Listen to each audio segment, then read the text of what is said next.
Moving on, Walker, a partial break, shoots, score! Nathan Walker under the pad of Ranta. Fifth round of the shootout. Shen, with his feel good for him. Can he win it? Deeks shoots, score! The captain with a game winner in the shootout. A 2-1 win on the road against the Hurricanes. And you can bring out the Zamboni. The boys are coming home for a homestand. Alongside Alex Ferrario and Tanner Hendrickson, I'm Brandon Kiley. It's BK and Ferrario here on 101 ESPN. Really nice weekend for your St. Louis Blues as they pick up the win on Saturday night against the Carolina Hurricanes, Alex. That is a big one for the Blues, and they have continued doing this in a way that I was skeptical that they would be able to. They are winning games right now against legit playoff competitors 2-1. 3-2. They're winning with goal suppression. Now, a lot of this is just as simple as, hey, Joel Hofer and Jordan Binnington have been outstanding. What did you make of their win on Saturday? They're sustained over the last 5 games or so quality play in their own end against these legitimate playoff threats. You eliminated an offensive team that is one of the best teams on home ice and also was coming off of a back-to-back where they just demolished their opponent. It was as impressive as that Vancouver Canucks game. Now, the Canucks game was impressive because the Blues had been off for 4 days, and anytime the Blues sit around that long, I get a little concerned because Vancouver was ready to go after playing in 2 nights prior. But, man, Carolina is a team that has found their mojo. It's a team that is one of the top offensive teams in the National Hockey League, a team that generates a ton of shots on goal. And for the final 5 minutes of that third period, I think they only had 23, 24 shots on goal. But you not only went into their barn where they're 10-3-4, 10-3-3 going into that game, you allowed Sebastian Aho to have 1 shot on goal. That has happened 7 other times this season. He is one of the top offensive players in the league. It's a comp to Robert Thomas we talk a lot about. And you eliminated him. You got secondary scoring, and you forced this one into late action, and you found a way to shut down that team. So this was a very impressive start. It's an Eastern Conference team, which doesn't mean a lot to some people. But, man, for the Blues to go out there and win it 2-1 and do it in the way that they've been winning hockey games, they're now 8-1-1 in 1-goal games. You're starting to see at least what Drew Bannister has talked a lot about, and it's digging deep and finding ways to come out with victories. That's the biggest thing for me is watching that game. It's a game that early on in the year, once they allow that tying goal, I go, okay, how are they going to respond? Now I don't really question if they're going to respond to a tying goal or if they give up the lead or they allow the first goal. Like, I feel more confident that watching them now on a nightly basis, you're seeing the effort every single night out. And that was something that was very questionable at the very end of the Craig Berube era. And the funny thing about it is, I think they're playing Craig Berube-style hockey right now. They are. It's just with a different name behind the bench as the head coach. And like Alex said, I mean, you mentioned the Aho stat. The Robert Thomas line's become a shutdown line, along with Colton Parayko, and you add in top goaltending like that with Jordan Binnington. Look, they still need depth of scoring to sustain any sort of run this season. Your hope is that will come. We'll see. I don't know if they've got the talent on the roster to do that. But when you got a top line that's playing like the way they have with Robert Thomas, showing he's number 1 center, shutting down the top opposing line, Colton Parayko out there as well playing the way he has, and you get elite goaltending, you're going to be able to win these kind of games. I remember a quote last year from Craig Berube where he said, we have to win like 2-1 hockey games. And I went, what? You don't have the defense to win a 2-1 hockey game. I'm not even sure you have the goaltending to win that way. This year they're playing to that kind of game. You just won your 8th game in that style. Last year, you won 16 of them. You won 16 1-goal games in 82 games last year. 38 games, you've won 8 of them. That's a massive difference. Even Pavel Buchnevich. How many of those games, though, were 2-1 last year? I'm going to guess not many. I'll be curious. I'm going to look up what they did last year. There were some overtime wins. There were some tight, like 3-2 or 4-3 wins. I looked at it in the game Saturday when I put that one out there. I didn't look at how many of those 2-1, but because last year I feel like they were winning games like 6-5 or 4-3. That's why, because I remember when Berube made that comment. What? You got to score 6 goals to win these hockey games. They're basically on pace now to win 16. Yeah. They played 38 games this year. They won 16 last year. They won 8 of them. But even a 4-3 and a 2-1, like 6-5 is very different. But a 4-3, 2-1, like you're still finding ways to shut it down late in the game. Where last year, when you said last year they won 16 of them? 16. And this year they won 8? Yeah. and they're at 38 games so far this year, so we're like roughly halfway through the season. So they're on pace to essentially do the exact same thing when it comes to winning one-goal games. I would, but you've won 4 in those last 7 that you've played under Bannister. They've been doing it better lately, and this is what I'm trying to get to here is like, I would guess their record in one-goal games is better. Like, they're going to win a similar number of them. They're playing fewer, would be my guess. Like 16-3-11 or something like that. And they're winning them differently. Like, this year, it's the goal suppression that is going into them winning those 2-1 games. T-Bone, you said something that I want to hone in on, though. You talked about how they were not playing Craig Berube hockey earlier this season. And I think, like, when I think Craig Berube hockey, it's not that grinding, bruising mentality, although I think that maybe there was some of that. It's the compete level. It's them going out there and just looking like they're giving effort on a night in, night out basis. You never really questioned that in the first, I would say, 3 years of Craig Berube here in St. Louis. And then over the last year and a half, there's been a lot of questioning whether or not they were giving 100% every single night on the ice. And earlier this season, I came on here and I questioned, I said, Alex, I have zero emotional attachment to this team, and I don't understand why. Because at the time, the Blues had a good record. They were either third in the Western or third in the Central Division or in the wild card play. Like, they were right there in the postseason mix. There was nothing more that I could have asked for from the team when it came to their overall record. And yet, when you watched them night in, night out, there was nothing about them that appealed to me in the way that they were playing. I feel like it's the polar opposite right now. We're like, I don't know how good this team actually is. I think they've got a really good top line. I think they've got a couple of good defensemen. I think they've got excellent goaltending going right now. And I think they play really hard.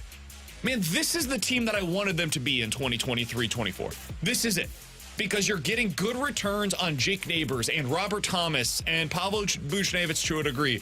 Colton Parayko's having a career renaissance. This year, you're seeing what you wanted to out of Jordan Binnington. Like, the thing, we just watched the World Juniors, and you've got like 76 different prospects that are out there scoring 5 goals a game. Don't count me on the numbers there. I think those are right. Spot on. Yeah. 76. This is exactly what this season was supposed to be. And now you get yourself into the mix where, and I'm starting to wonder, like, okay, could you actually do something? Not win a cup. Could you get into the playoffs? Could you sneak your way in? Could Jordan Binnington win you a round in the postseason? That was the goal, that was the hope, and you were supposed to feel good about it if that happened, and I'm starting to feel good about it again. That's nice. Yeah, well, and you should feel good about it again, and the hard part is, it's frustrating when it comes to the offense, and you're not seeing that secondary scoring, but people do tend to forget that 2019 run. I'm not comping it to this, but the first 5 or 6 games of that run, you were relying on your goaltending to come up and make big plays for you. That was the star of your team before your confidence got back to the offense, and they started to click right now. So it's not the prettiest. Even Drew Bannister said on our pregame show Saturday night, like, this one might look ugly at the end of the night, meaning it's going to be low shots on goal. You're not going to have a lot of sustained offensive zone time, but a win's a win, and you don't really care about that right now. And this is probably the more important part in terms of a retool, is making sure, like, mentally you have enough players that understand how to close out games and win hockey games. Montreal, they're still trying to figure that out. Arizona's still trying to figure it out. All of the teams that are in the rebuild, they don't know how to do that. You know how to do it because you've got a number 1 defenseman in Colton Parayko. You've got 2 top goaltenders, but one that is a legit shutdown goaltender for you. And you've got a line that is eliminating other teams' best players.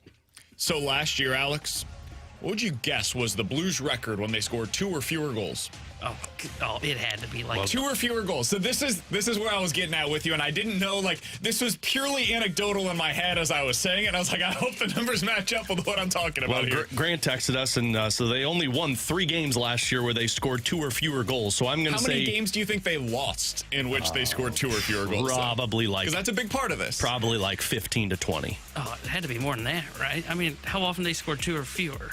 I'll go with. They had better offense last year. Did they? No. I'll go 25. They were 3-31 last year in games in which they scored 3 or fewer goals. This season, they're 6-15. So they're on pace this year to go 12-30. They're scoring basically 2 or fewer goals the same amount as they did last year. The difference, though, is this year they're winning 4 times as many of those games as they did a year ago. Last year was a death sentence. If you scored 2 or fewer goals, you weren't winning. It was game over. This year, if you do it, especially in their last 5, 6, 7 games, you're not only giving yourself a chance, they've won 3 of those games in their last 5. So in your last 5 games, you have won as many games, Alex, scoring 2 or fewer goals as you did in 82 opportunities to do so a year ago. This is the identity that they've been searching for. I don't know if it's a good one. I don't know if it's a sustainable one, but it's one that they're finding ways to win with against Dallas, Vancouver, and Carolina. Hey, if nothing else, I've got to be damn impressed that you're able to do it. It's only sustainable if your goaltending holds up. It's the only way it's sustainable. And if this top line continues to find ways to eliminate the other team's top lines, and here's the part for me. Typically, when you get into those 2-1 games, you're holding on to... You're holding on with a prayer that your goaltender can just rob the third period because the team's going to push. That's what they did against Vancouver. Vancouver had a push in the third period, and you found a way to hold on to it. You outshot Carolina in the third period Saturday night. You outshot them 7-4. Like, that means you continue to push a team that you were tied 1-1 that has a really good offense. So, the identity is the ability to eliminate the other team's offense and go toe-to-toe for 60 minutes, and you find out who comes out on top. Do you have to win in an overtime or a shootout? Yeah, sometimes. That's fine. But other times you're finding ways Get points. Yeah, other Rack times up points. you're finding ways to score in the second period and say that's enough for us, and we'll hold on and shut this down the rest of the way. And that's the thing for me is last year, honestly, 3-4 weeks ago, that game going against Carolina, I knew going into the weekend, you know what, Carolina's going to clog the middle. It's going to be tough to get shots on goal. My question was, okay, well, how do you do defensively? Can you fare with them? Because last year, like, let's be honest, it probably would have been where Carolina would have outshot the Blues by like 10 plus, because the Blues would have had trouble with their high flying offense of getting anything in the middle of the ice, and they had that issue again this past week. But this year, they're able to kind of shut it down defensively. They're able to stay in it because of what you said in the third period, where they allowed just 4 shots on goal. I would bet there probably wasn't a period very often where they allowed 5 or fewer shots on goal last season. The Blues this year have the most games won while scoring 2 or fewer goals in the NHL. Look at that defense. If you look at their winning percentage in those games, only the Rangers and the Arizona Coyotes have been better. So you are one of the best teams in the NHL this year. This has become some kind of like a skill for the 2024 St. Louis Blues. You are one of the best teams in the NHL this year at winning games when it is low scoring. That is a credit to Jordan Binnington. That is a credit to Joel Hofer. It is a credit to these guys for just sticking with their game and buying time long enough to stick with it and get points out of that game. That is something that a year ago they did not do. They were incapable of doing that. So credit to them, man. I don't know, again, how long this is going to be able to last. I'm interested to see what it looks like against the Florida Panthers tomorrow night. We will have that right here on 101 ESPN. Alex will have your pregame coverage on your home of the Blues 101 ESPN tomorrow starting at 6 o'clock. And then it just continues going from there. The Rangers, the Boston Bruins, Philly, Washington, Calgary, Vancouver, Seattle, LA. It's ain't going to be a whole lot easier before the end of the month. Things will continue being hard for the Blues, but that's the way they like it as we continue on here in the month of January. With Alex Ferrario and Tanner Hendrickson, I'm Brandon Kiley. You've got BK and Ferrario here on 101 ESPN. Coming up in about 15 minutes or so, we'll dive into some NFL quick hitters coming off of the final week of the regular season. It is Black Monday in the NFL. We'll give you all of the latest when it comes to the coaching news and rumors here on BK and Ferrario. But coming up next, Alex, I've seen a lot of criticism for the Cardinals trading Richie Palacios to Tampa Bay. I want to get to the bottom of this. Are people actually upset about trading Richie Palacios? Are they upset about trading to Tampa Bay? Or are they upset about the return? We'll talk about it all coming up next here on 101 ESPN.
Hey, it's BK. You probably couldn't pick a worse time than right now to sell your home. Sure, it's worth a small fortune, but are you really going to swap your 2, maybe 3% interest rate and pay 7 or 8% on a new home? No way.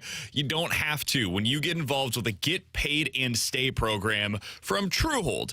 This is a big-time program that they're offering right now. With the Get Paid and Stay program, Truehold will buy your home at its best current value, and then you get to bank the cash, and you can stay in your home until interest rates go back down, or just as long as you'd like. It's totally your call. Plus, you won't have to pay property taxes. You no longer have to worry about the insurance, the upkeep. That is all done by Truehold. They will pay all of those expenses for you. So learn more about the Truehold Get Paid and Stay program by calling 1-855-300-9993, or you can visit them at Truehold.com to learn more about the smarter and faster way to cash out on your home's full value without having to move. That's Truehold.com.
Alongside Alex and T-Bone on BK. So the Cardinals make a big move over the weekend. They did so right after we got off the air on Friday, so we've not talked about this yet. They send Richie Palacios down to Tampa Bay. And Alex, I've seen some criticism of this God, move. please, no, not Tampa Bay. And I'm trying to assess this thing out.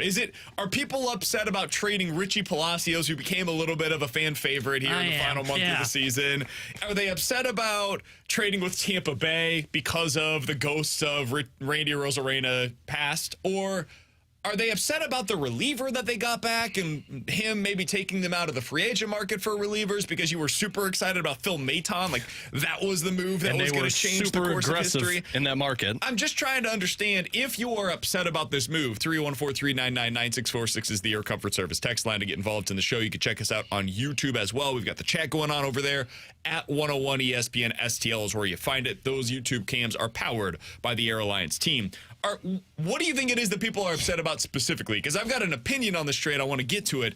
Alex, from where you're at, what are you upset about it, and what do you think people are most upset about? No, I'm not upset about it. I think a lot of people are upset because it's with Tampa Bay. I think people are upset because they, for some reason, believe Richie Palacios is going to go out and become the next Randy Arozarena and make Cardinals fans upset at John Mozeliak. Then, it does make sense because Richie Palacios, who, came before he came to St. Louis, played a career 70 games in Major League Baseball. Traded for him, and we were like, cool, a minor leaguer. Fine. Who? Yeah. I remember saying we were going to win this trade. Yeah, well, we probably did. They sent cash, so it would have been hard to lose. Exactly. So right now, you got an all-star reliever for cash.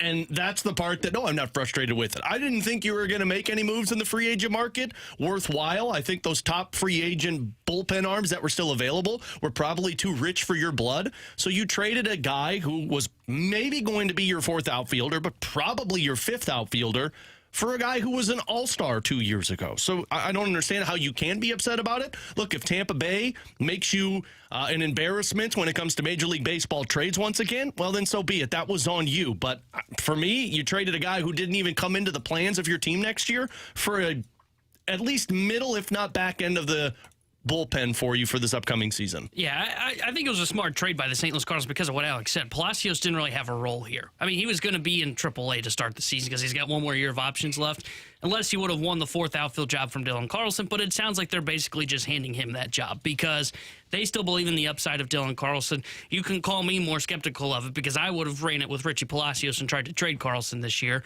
But it makes sense from the Cardinals' standpoint. Look, you're right. They found a diamond in the rough when they acquired Palacios. Again, we overlooked the entire trade as we should have at the time. He ends up performing well. You end up trading him, and you get a reliever that's coming off an elbow injury that he pitched well when he did return.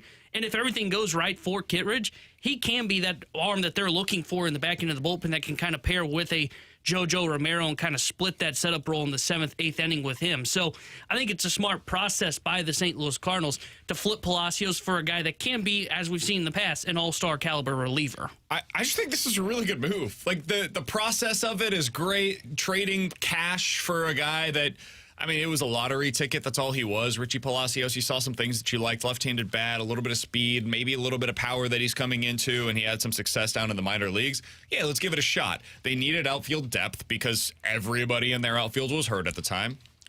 Why not? What do you have to lose by bringing this guy in on what is essentially a tryout basis? The most likely outcome here was he was either DFA'd to get the spot on the 40-man roster or sent down to the minors again this year. And what they decided to do based on his success at the end of the season is, hey, we sucked last year. We gave him a month of playing time at the big league level. He had success while up here at the big league level, so much so that this team down in Tampa Bay that wants to pay nobody any real money values him. So they're going to bring him in. He's going to be their fourth outfielder, is their expected role for Richie Palacios, which is exactly the role that he should be in for a major league club. And in return, you get a real reliever. Like, this is not as opposed to a fake reliever. Also ran like fifth inning bridge guy. This is a real high leverage reliever that they just acquired. And I think people are overlooking it because we're like, oh, it's the Rays. No, it's the Rays. These are the relievers that you want. The relievers that they get rid of, they go on to have success because they're good. Then explain Matthew Liberatore. Well, he wasn't a reliever. He was prospect. It was his whole thing. But this guy is legitimately good. Think about this. They've traded two outfielders this season. They got the better haul in the Palacios deal than they did for Tyler O'Neill. At least the more certain haul. Exactly. Like, Andrew Kittredge, if you look over the past 3 seasons, now, Alex, the uncertainty here comes in with he did have Tommy John. And that doesn't even concern me at this point in time. I just look at the guys that are coming back from Tommy John and say, okay, was it a year and a half later? The answer is yes in this regard. Okay, he's probably going to be fine. And for Kittredge, over the past 3 seasons, this includes the time that he missed with that Tommy John surgery, he pitched 103 innings, struck out 101 batters, and walked 19. This dude is a strike thrower that has legit swing and miss. His ERA in that stretch was 2.2. His fielding independent pitching, which takes into account the fact that he plays in front of a really good defense, is 3.3. His ERA plus is on a scale of 100, is 177. Again, this guy is awesome. He has a slider from hell that gets crazy swing and miss rates. Like, everything the Cardinals were looking for on the free agency market, they just acquired it in the package of a $2.3 million reliever for a guy that was a lottery ticket at the end of last season. Yo, I will give the Cardinals some credit here. They deserve a lot of credit for what they were able to accomplish in this deal. It's one of the best bang-for-your-buck moves of their offseason. I would go Sonny Gray is one. This is my second favorite move that the Cardinals have made so far this offseason. Let's be fair. The other moves that they made don't even get into the list. Come on, man. Hey, let's get excited about one Andrew Kittredge, ladies and gentlemen. Also, he looks like John Brabia. He kind of does, actually. Yeah, I like that comp. I thought he looked like Pat Neshek. Oh, that's another good That was the one that I thought of when I saw him. Like, oh, cool, maybe he'll have a Pat Neshek type of all-star season. If I remember, was sinker slider, too. Yeah, and he was an all-star that first year. So watch out, ladies and gentlemen. I think there's a real chance he finishes the season as your second best reliever. Like a very real chance that ends up happening. Again, low bar to clear. I mean, you've got some good relievers in this bullpen. I like the way they're attacking this. I understand why people want the names, right?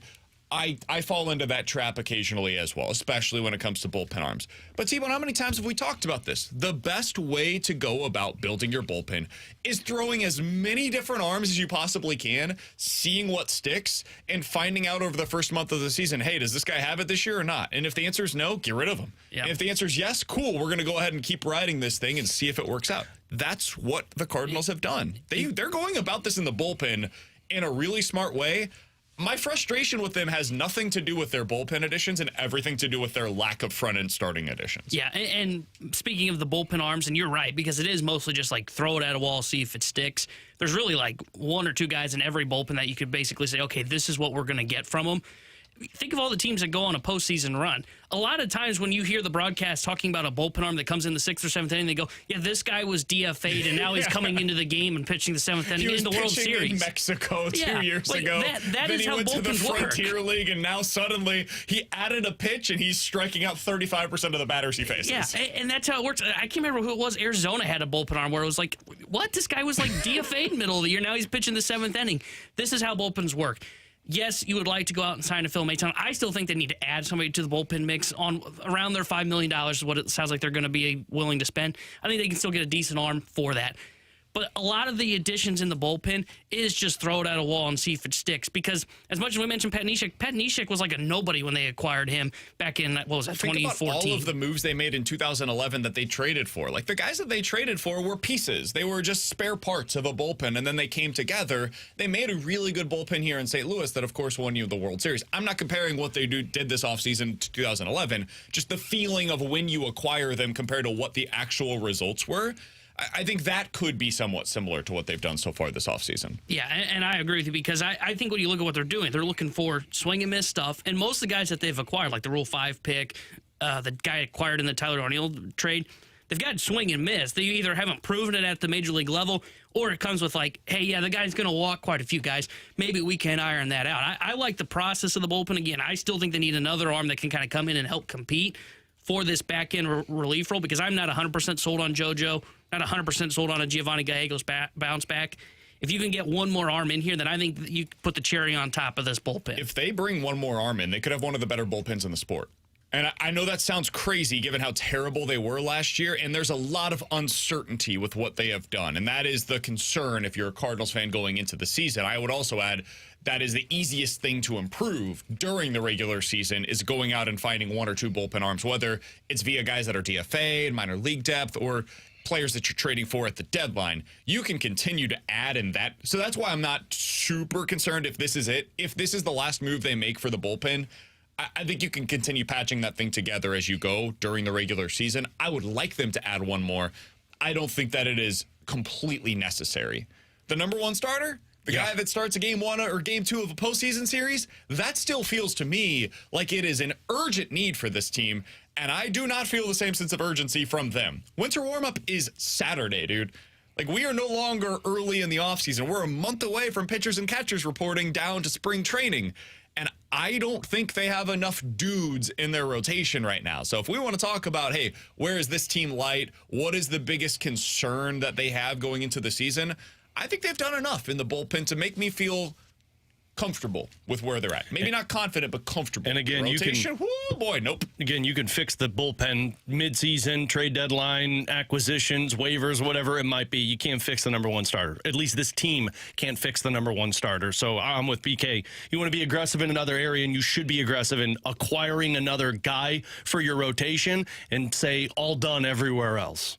Somebody on the text line said, who in this bullpen has options? You've got basically three spots right now that you're working with when it comes to options. If the Rule 5 guy that you selected ends up working out for them, if it doesn't, half of the bullpen can be guys with options. Now, you've got a lot of them that have an option, fewer of them that you're going to utilize that option. Ryan Helsley can be optioned if you want to. You're not going to. After that, Andre Palante, Zach Thompson, John King, Ryan Fernandez. Again, that's the Rule 5 guy. He technically has options, but if you were to option him, he would be offered back to his previous team. The three guys you can't option down right now are Gio, JoJo, and Kittredge. That's it. So you've got some flexibility. through what you're trying to accomplish going into next year, which is something they did not have enough of a year ago. All right, coming up in about 15 minutes or so, 314-399-9646 is the Air Comfort Service text line for questions and answers. But next, Alex, there is a lot of movement that is expected to happen with the coaching carousel this offseason. We're going to get into some of that, including the guys that are being speculated about right now who currently have jobs. Talk about it next year on 101 ESPN.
Terry Hendricks, New York Sports Center update driven by Johnny Londoff Chevrolet and Johnny Londoff Autoplex. Over the weekend, the Blues beat the Carolina Hurricanes 2-1 in a shootout, and they'll be back in action tomorrow night when they host the Florida Panthers. Well, pregame coverage starting at 6 o'clock with Alex Ferrario and Joey Vitale. Then Joey will join Chris Kerber for Puck Drop at 7. This Sports Center update was driven by Johnny Londoff. Find your road shop 24/7 at londoff.com, londoffAutoplex.com.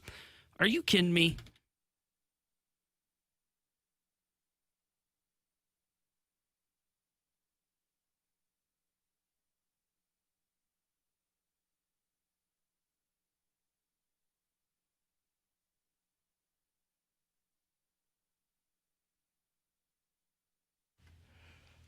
Alongside Alex and T-Bone on BK, it's a big day in the NFL. It is Black Monday, and things got started off early. And by early, I mean 12:01 a.m. Eastern Time, as the Atlanta Falcons announced, Arthur Smith, get all the way out of here. You're done. Yep.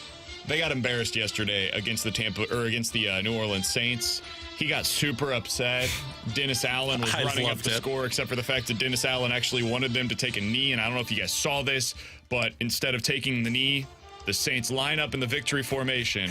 And Jameis Winston hands the ball off. Audible. Let's Kill. We're not going to need Jamal kill. Williams. Let's make sure we cover this game, guys. Yeah, they ended up winning that game 48-17. Nice. So that's the way things loved ended it. in the Arthur Smith Even era when he's not a for the starter, he Atlanta makes Falcons. headlines. Suck it, Artie. Alex, first of all, did you think that it was deserved for him to be fired? And secondarily, what do you think the Falcons should be looking for in their next head coach? I mean, obviously, you need to find an offensive coach that can actually win with these weapons and figure out how to utilize the guys that you've spent top 10 picks on with Pitts, London, and Bijan Robinson, and probably go find yourself a good quarterback and not stick with the same mediocre quarterback. I don't know who they should go for. You've got a potent team. You've got to have a better mind than what Arthur Smith was. I'm glad they got rid of him because I feel like you're wasting the talent of this Atlanta Falcons team. They have all of the makings of being an exciting team. You talked about coming into the season how great their offensive line was. Yep. And their defense, I thought, was better than people give them credit for. But for some reason, Arthur Smith was like, I don't know what to do. So I'm going to say something that might surprise people. I think this is the best job that's going to open. And Better than the Chargers? because of the division. If you that's a take good the point. Chargers job, you are taking that job with the understanding that you've got Patrick Mahomes that you're going head-to-head against for the Mediocre, next though. decade. No, I hear you. And I'm not saying that as a homer for the Chiefs. Hey, man, they've got some issues themselves. Don't get me wrong. We'll talk about them a little later. But if you decide to take, like, the Chargers job, the Raiders job, you've got that to worry about. If you decide you want to take the Commanders job, you've got the Cowboys and the Eagles, both of whom, while maybe having issues, are really good teams right now. This division is wide open. And if you get the right quarterback in there, I think you can win 10, 11, maybe even 12 games because of the division as soon as next season. I think this Atlanta job is what Houston was a year ago, where it's ready for you and you've got an open division if you get the right guy at head coach and the right guy at quarterback. And that's why I think they should hire Bill Belichick. I think this is the job that Belichick should be looking at right now. Because you mentioned the defense got some pieces. It's not great, but it's got some pieces. And if you get Justin Fields or Kirk Cousins in there as your quarterback, dude, I think they're a ready-made playoff team in 2024. So for me, he'd be the guy that I'm targeting. Now, you could say that about every job. I think this is the one that if I'm Bill Belichick, I would most want as well. I think I would agree. First off, I think they made the right decision in firing Arthur Smith. I agree with Alex. I felt like a wasted year. And and I know what their quarterback situation was. Just the way he ran the offense was just bizarre. And I knew He kept sticking with that quarterback, too. Exactly. And I knew he was getting fired when I saw Arthur Blank showed up to the press conference. That was a big red flag. Arthur Smith probably knew that, too. I think their offseason, I think it's pretty simple to me. I think you just follow these two steps and you can be a team that could win the South and make a serious playoff run. One, you either hire Bill Belichick or Ben Johnson, in my opinion. And two, you take the scraps of the Chicago Bears. They decide to move from Justin Fields, you go and acquire Justin Fields. They decide to move from the number one pick, you give up everything for the number one pick. Yep. Boom. There's the Falcons offseason. And now you got a head coach in place that you trust, whether it be Ben Johnson, his creative offensive mind with some really good weapons, or Bill Belichick. And you end up with the franchise quarterback that you've been searching for ever since the Matt Ryan era came to an end. So the other job that has opened up this morning is Washington. That had been an open secret in the NFL for, months, honestly, years. Let's be honest. We knew Ron Rivera was eventually going to be fired. I don't think that's a very good job right now. They've got a new owner in there. He wants to make a splash. They hired this morning the former Golden State Warriors GM as an advisor to help them with their coaching search. They also hired the former Vikings GM to be a part of that as well. You're in a tough division. You have a crap team right now. You don't have a quarterback. It's not an easy spot to win there. So I don't know that they're going to be able to hire the best and the brightest when it comes to the coaching options. Alex, among the jobs that we have not seen come open yet, though, what are you most interested in? What's the team that you're watching, you're monitoring, you're saying to yourself, I don't know if they're going to fire their coach or not, but I think maybe they should? I don't know if there's any other team in the NFC that I look at and say, I don't know if they're going to fire their coach, but they should.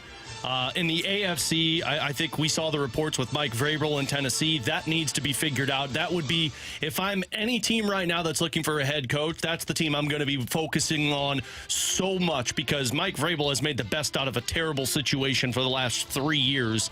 Other than that, I guess you're going to be keeping a close eye on what happens with Vegas, because if they don't bring back Antonio Pierce, I would pounce on that one. Other than that, I'm not sure there's any other jobs that are available that I'd be looking at saying, like, if that guy goes, I want him. So I'm not there, but I've got 2 jobs that I'm curious about. Same. Are we thinking the same one in the AFC? Is it in the South? Yeah. Oh, yeah. You guys are thinking that of lost yesterday? Yeah, it's nice and warm down there. I don't know if I want that job, because I'm starting to be skeptical of Trevor Lawrence. Fair. Doug Peterson should be on the hot seat. Oh, now, Forget the hot seat. He should be fired. Yeah, he's like Brandon Staley conversation. If they came to Doug Peterson and said, we just need to make changes to your staff, I would understand it. And next year is the year. It's got to get fixed. And if you change your coordinators and it doesn't get fixed next year, you're gone. So I could understand them going that route. But at this point, man, I don't know that he's the guy. And if you're the Jaguars, dude, we have got to start doing some winning. We have invested so much in this being the answer with Trevor Lawrence at quarterback. I'm starting to grow skeptical on Trevor Lawrence. And if Trevor Lawrence isn't the guy, you can't hand him $50 million a year, which is what he's going to command via free agency or via his contract extension. So I think I would make the move. Think about this. In 1 year, C.J. Stroud has shown that he's a better quarterback than what Trevor Lawrence has his entire time in Jacksonville. Dude, Jack, if you look at his numbers, I tweeted this out yesterday. You can go check it out at BK Sports Talk. I'm not going to bore you with the nitty-gritty of it. He has essentially been, since entering the NFL, the same player as Derek Carr. Derek Carr and Trevor Lawrence are almost the exact same, except there's one difference. Derek Carr's been better in every statistical category. Every single one, except for rushing. Eek. Trevor Lawrence is slightly better as a runner than Derek Carr has been. So you've got to find a way to maximize Trevor Lawrence. And if you don't think that Doug Peterson's the guy to do that, then you got to find somebody who can. Got one other job for you. Where's yours? So I got one more too. Are we sure Philly should commit to Nick Sirianni in the long term? Are we sure? I feel like that's more of a coordinator problem than a coach problem. Like, it's pretty obvious that they changed both coordinators and it was abysmal this year. I think you're right. Does that give you a lot of confidence moving forward that he's the guy? Or are you starting to wonder, hey, was Shane Steichen the guy that actually made this go? Because Shane Steichen sure looked great this year in Indianapolis, despite the 4th down play call, which was atrocious. Just an absolute embarrassment. I can't believe they took Jonathan Taylor off the field. He was open. Was he? He was. Yeah. That's why you don't throw to your third string running back on 4th and 1 with the season on the line, dude. I loved it. He's going to drop the ball. No, he didn't drop the ball. Okay, He It was more on defended Gardner heavily. Minshew. Yeah, again, don't put it in Gardner Minshew's hands. Your Very backup true. quarterback. You know you can't trust. I think for what you said about Jacksonville is what I would do with Philadelphia. I'd go one more year and say, let's give you better coordinators, and if that doesn't work, then Nick gets the boot. I think when you get to the Super Bowl, you get at least 1 year of leeway. But, I mean, this is the team that also fired Doug Peterson. So, I don't know, man. 1-6 in your last 7 is bad. It's terrible. They're the first team in NFL history to go 10-1 or better to start out the season and to fail to get to 12 wins. First team ever to do that. Jesus. And we have an extra game now. So, like, previously, teams could start the year 10-1 and finish, 12-4. So you're saying historically you're awful. You're the worst. Oh, my God. You're the worst great team through 11 games in the history of the NFL. Now, they won 11 games. That's nothing to sneeze at. But the offense looked terrible down the stretch, and they had one of the worst defenses in the NFL over the final 6 weeks of the year. Who could have seen that coming when you hire Matt Patricia as your new defensive coordinator? Didn't utilize Jordan Davis properly. He was what I'd argue this year. That's a team that I would at least keep an eye on. Do you guys have anybody else that you're monitoring? I'm not going to keep an eye on them in terms of them firing the coach, but I am curious to know what the future looks like. It's Seattle. What do you do with Seattle? Pete Carroll's getting up there in age. He's older than Bill Belichick. He comes back. And I think that's what they do. And I don't think they would fire him. I think it'll be one of those where it's like mutual parting of ways, or Pete Carroll's ready to retire, but that guy's got the energy of a 30-year-old, so he's going to keep coaching. But it's just grown stale. Has it? I think not Carroll, but I think they lived up to expectations this year. In fact, maybe exceeded them. They went 9-8, man. I think they were below expectations. Drew Lock I think they're started multiple games for them. I think they were supposed to be a playoff team this year. Hold on, and we're an trying to- Seahawks? Yeah, and NFC that's down, by the way. I think it was a disappointing year for the Seattle Seahawks. I'm actually with T-Bone here. Like, for again, what you have, that was a bad year. I don't think you 9-8. They fire. had the same season this year as the Packers. Like that. I think that was exactly where they should have been. In that division, that's a good division.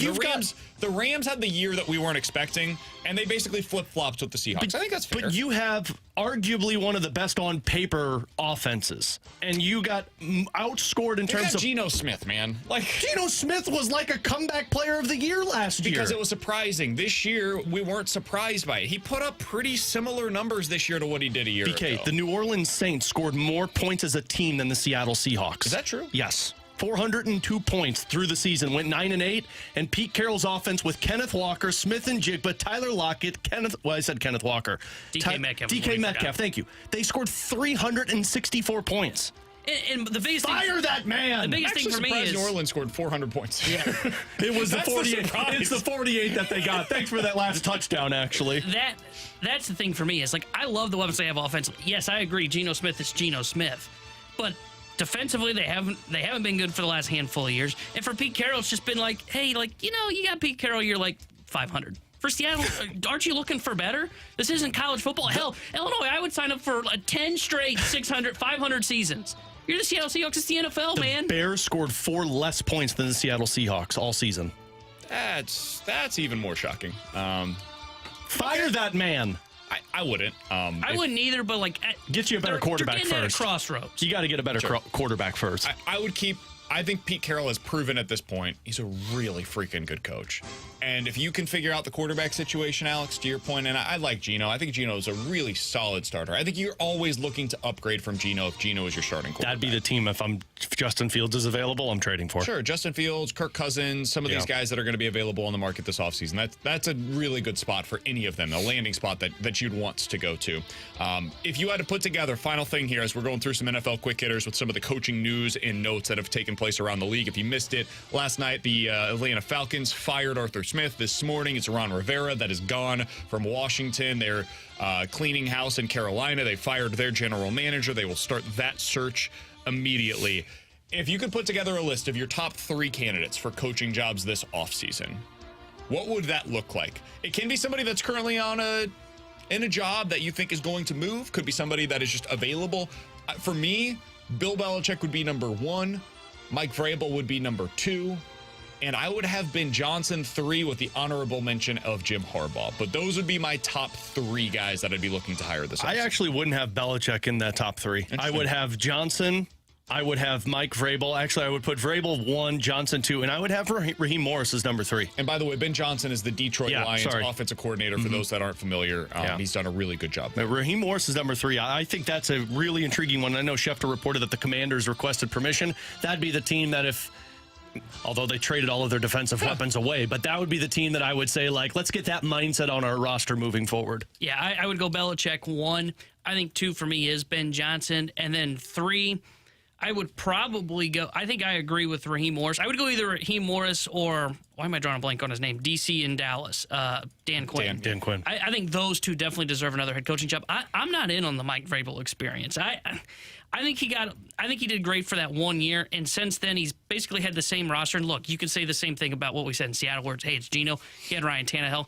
I haven't been impressed with the way he's done things in Tennessee since that one season. I would not have him in my top 3. Interesting.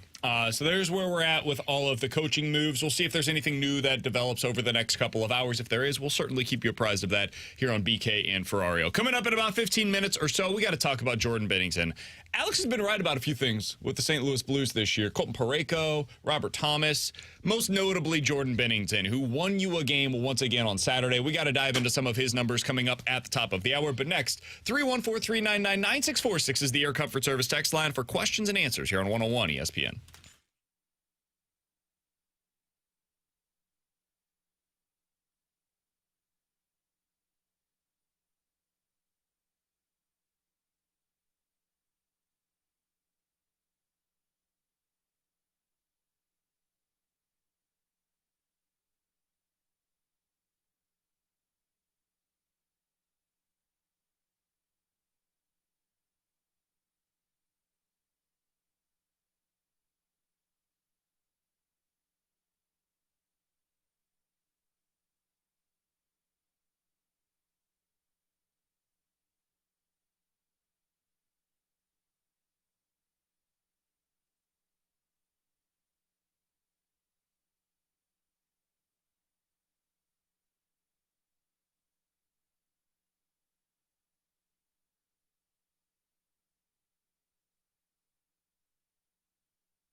Alongside Alex and T-Bone on BK. You got BK and Ferrario here on 101 ESPN. 314-399-9646 is the Air Comfort Service X line for questions and answers. Alex, before we get to that, a little bit of news to pass along. This comes from Eli Hoff of the St. Louis Post-Dispatch, who is the Mizzou beat writer. Oh, here we go. He has seen the Mizzou head coach Eli Drinkwitz's contract details.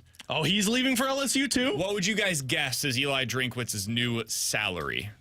What was he making previously? I don't remember that. I would say it was number. like 6.5. Oh, he's probably at like 15. No, he ain't that. I wouldn't think he'd be that high. I'd say like He just brought 10 wins to your school. 8.5 to 10. 0.25 was his previous salary. I'd say 8.5 to 10. 12 to would 15. be my guess. 12 to 15. I'm going 8.5. 12 to 8.5? 15. Yeah. Give me your actual guess. Wow, 12. I think there's like one coach in the entire country. That's And it's making Mizzou. 12. The highest paid coach in college football is making 11. It's Nick Saban. And Eli You're the Drinkwitz worst. just crashed that. $9 million. I figured it'd be He's up got a there. 5-year deal worth $46 million. Wow. Drinkwitz is now the 5th highest paid head coach in the SEC. Maybe if Drink actually didn't take so much and gave some of it to Blake Baker, he'd still be here. Tied with Mark Stoops, Josh Heupel, and Lane Kiffin. Also on that list, unemployed currently is Jimbo Fisher, who's making $9.1 for him. For him, man. College football, man, the way it should be. The highest paid coaches in college football: Saban, Dabo, Kirby Smart at 10.5, Ryan Day, who's probably going to get himself fired at 10.2, Mel Because of Tucker, Mizzou. who also was fired, $10 million at Michigan State. This is awesome. And Brian Kelly with $10 million at LSU. $10 million. Mizzou is heavily investing into its football program, to say the least. Just not on their defense. 314-399-9646 is the Air Comfort Service X line. All right, from the 314, guys, any chance that a team that has never played in the Super Bowl makes it this year? That would include the likes of Houston, Cleveland, or Detroit. Do you think any of those three teams have a chance to play in the Super Bowl? Houston, Cleveland, or Detroit? I think two of them do. I think Cleveland and Detroit. Yeah, I don't think Houston can get there. Yeah, No. I'm with you guys. I love Houston, though, man. I want to root for them so hard. They could be a fun story, but I don't think they can get to the Super Bowl. If they had Tank Dell healthy, I think I would actually be leaning Their towards defense them. just isn't good enough yet. Yeah. I think it can get there. I think they've got the right coach in place to get it there, but I don't think they're good enough defensively yet. Here's a question for you. Coming off of that, I think the only one that I could see getting to the Super Bowl there is probably Cleveland. I don't trust Detroit's defense. I think they would get absolutely shredded by that 49ers offense. They're going to lose this week. No, they're I not. think they might. No, they're not. I think that is a really bad matchup for them because of the way that their corners are playing. I mean, Detroit got shredded yesterday. Yeah. Defensively. It's the last game of the week. How Doesn't many matter. quarterbacks, take out the contract, how many quarterbacks would you take right now if I told you could have this guy for the next 10 years? Quarterback X or C.J. Stroud? How many quarterbacks are you taking over C.J. Stroud right now for the next decade? Well, the Pittsburgh quarterback, no. I'm taking him every day of the week. Okay. I would say there's nobody in the AFC I would take over C.J. Stroud. What? You said for the next 10 years, right? Yeah. Yeah, I would rather have C.J. Stroud. Then Patrick Mahomes? Have you seen what he did this year? Yeah. Yeah, I'll take C.J. Stroud. Really? Mm-hmm. Okay. Yeah. What about Joe Burrow? You mean Joe on the injured list? Yeah, I'll take C.J. Stroud. I mean, if I'm you're all taking aboard. him over Mahomes and Burrow, then you're not taking anybody over I'm C.J. all Stroud. aboard C.J. Stroud train. I'm all aboard it. I mean, it's bold. I wouldn't, but it's bold. I like I it. mean, how much younger is he than Mahomes? I think 6 years. Okay. Like, I could understand that I a don't little need, bit. I don't need Grandpa $500 million when he's 36. I would still take Mahomes, and I would still take Burrow over Stroud. Mahomes is Outside of 20. that, yeah, okay. I would go Mahomes and Burrow, and outside of that, I think that's probably where I would draw the list, and I would go Stroud 3. That's where I'm at. I'm surprised nobody would take Lamar. No. And too inconsistent for me. Yeah, and Once those legs old school thinking here, but a running quarterback Yeah. at some point starts to lose his value. once those legs die, you're in trouble. Or when that knee gets blown off. Nobody's taking Brock Purdy? Overrated. That'd be I'm sure pretty nobody said risky. Stafford. That'd be pretty risky. We got it the first time. Nobody's taking Josh Allen. No. Yeah, too much of a turnover machine for that. Look, I'm all in on the roller coaster experience. Not for 10 years, man. I haven't talked to our guy Donnie to see how he's surviving right now. fans are getting gray hair because of the Josh I Allen thought I was going to be experience. the one that came on here, and I was like, I'm taking him third. And you guys be like, whoa, BK, relax. No, and I'm now taking like, him whoa. first. No, I'm more Okay. like, oh my God, he just took him first. No.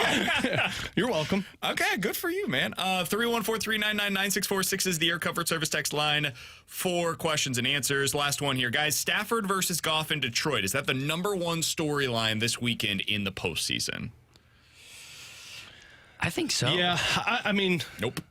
Yeah, let me guess. It's Well, Tyreek it's back in Kansas City. Yes. I think the more interesting. biggest They didn't issue even for care the about the Chiefs game they this put on season. Peacock. That is amazing. I can't even watch it. The biggest issue for the Chiefs this year has been their wide receiver core.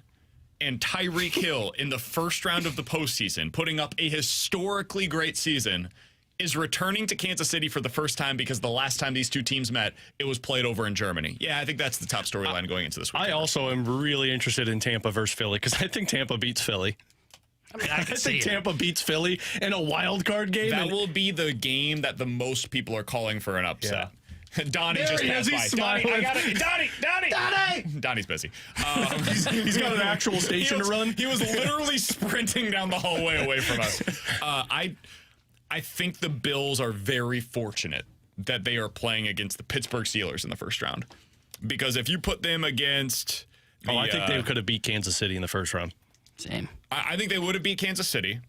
I think they would have beat Houston. I don't think they could have know beat about Cleveland. the Browns. I don't know about Miami again next week. I think they could have done At Miami full again. health. Yeah, it would have been Because that tough, game would have been but- played in Buffalo, though, right? Yeah.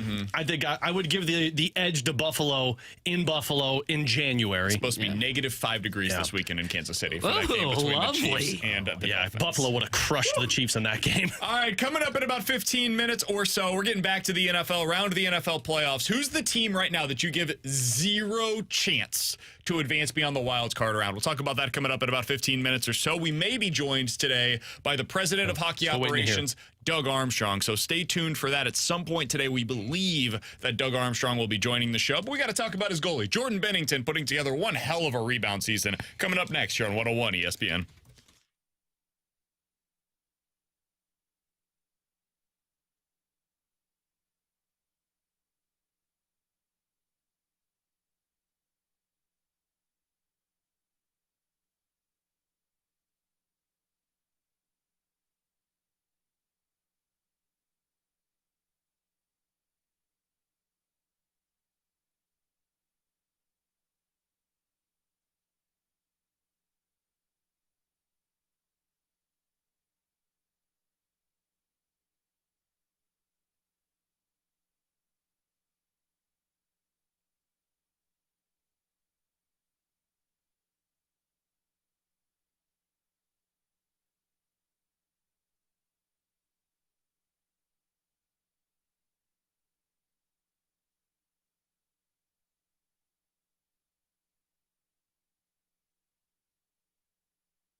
Hey, with Alex Ferrario, I'm Brandon Kylie. Got to tell you about our friends over at the Circa Sportsbook in Illinois. It's sports betting the way that it should be, Alex. And when you go over there to their app, you want to start betting on the postseason in the NFL. Yes. You can do exactly that. The tight money line splits, they've got that available for you over at Circa. Alex, one thing that I like to do, I think I'm going to get all these games correctly predicted this weekend. But I don't want to mess with all of the spreads that take place on some of the other apps. I'm going to get the best odds by putting together my parlay and winning the most money by going over to the Circa Sportsbook Illinois. Make sure that you're downloading that app today. BK just said music to my ear parlay, which means you are going to be bringing in the most money possible, and you're getting even more thanks to Circa Sportsbook. Look, they want you to download all of those other sports betting apps so you can compare the lines. They will prove that they've got the best odds available for whatever your betting needs are, and if you're one of those big-time spenders, you're going to bring back the most money. I love it because it's like Sportsbook in Vegas, now available to you in Illinois. So go check them out and realize why BK and I only use Circa Sportsbook app. If you or someone you know may have a gambling problem, call 1-800-GAMBLER or text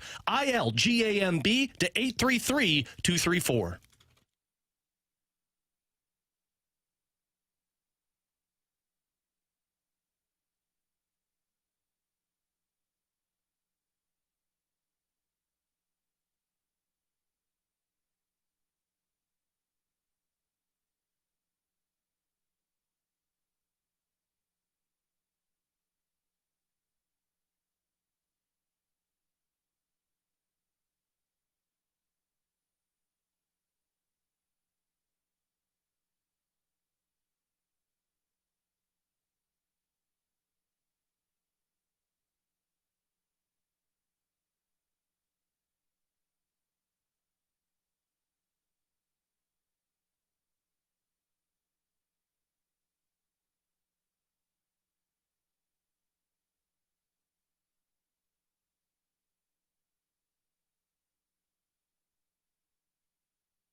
Slavin hits the trailer right there. Shot on Binnington. What a save. Top of the crease.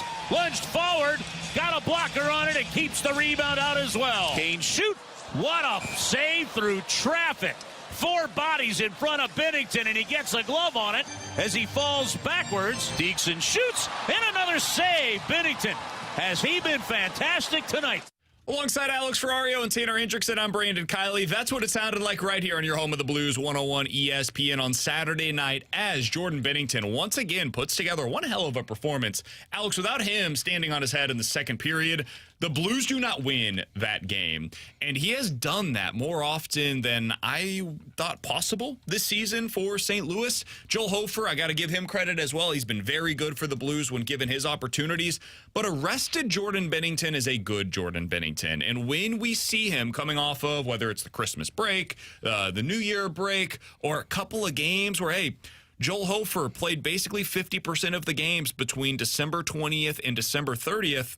We're starting to see the best version of Jordan Binnington again, and that is what this Blues team needs. Yeah, the first 18 games this season, he had a .914 save percentage, and the Blues were 8-6-1, and a lot of that was because the team around it just kind of crumbled. But you take that and then go the last 3 games that he has played, he has put together a 2-1 record, which that one loss was that Colorado game, but he's got a .950 save percentage. You're right back to Jordan Binnington being what it was, and right now, the biggest thing for him, where a lot of people were like, oh, see, this is why you got to go with Joel Hofer, Craig Wyshynski.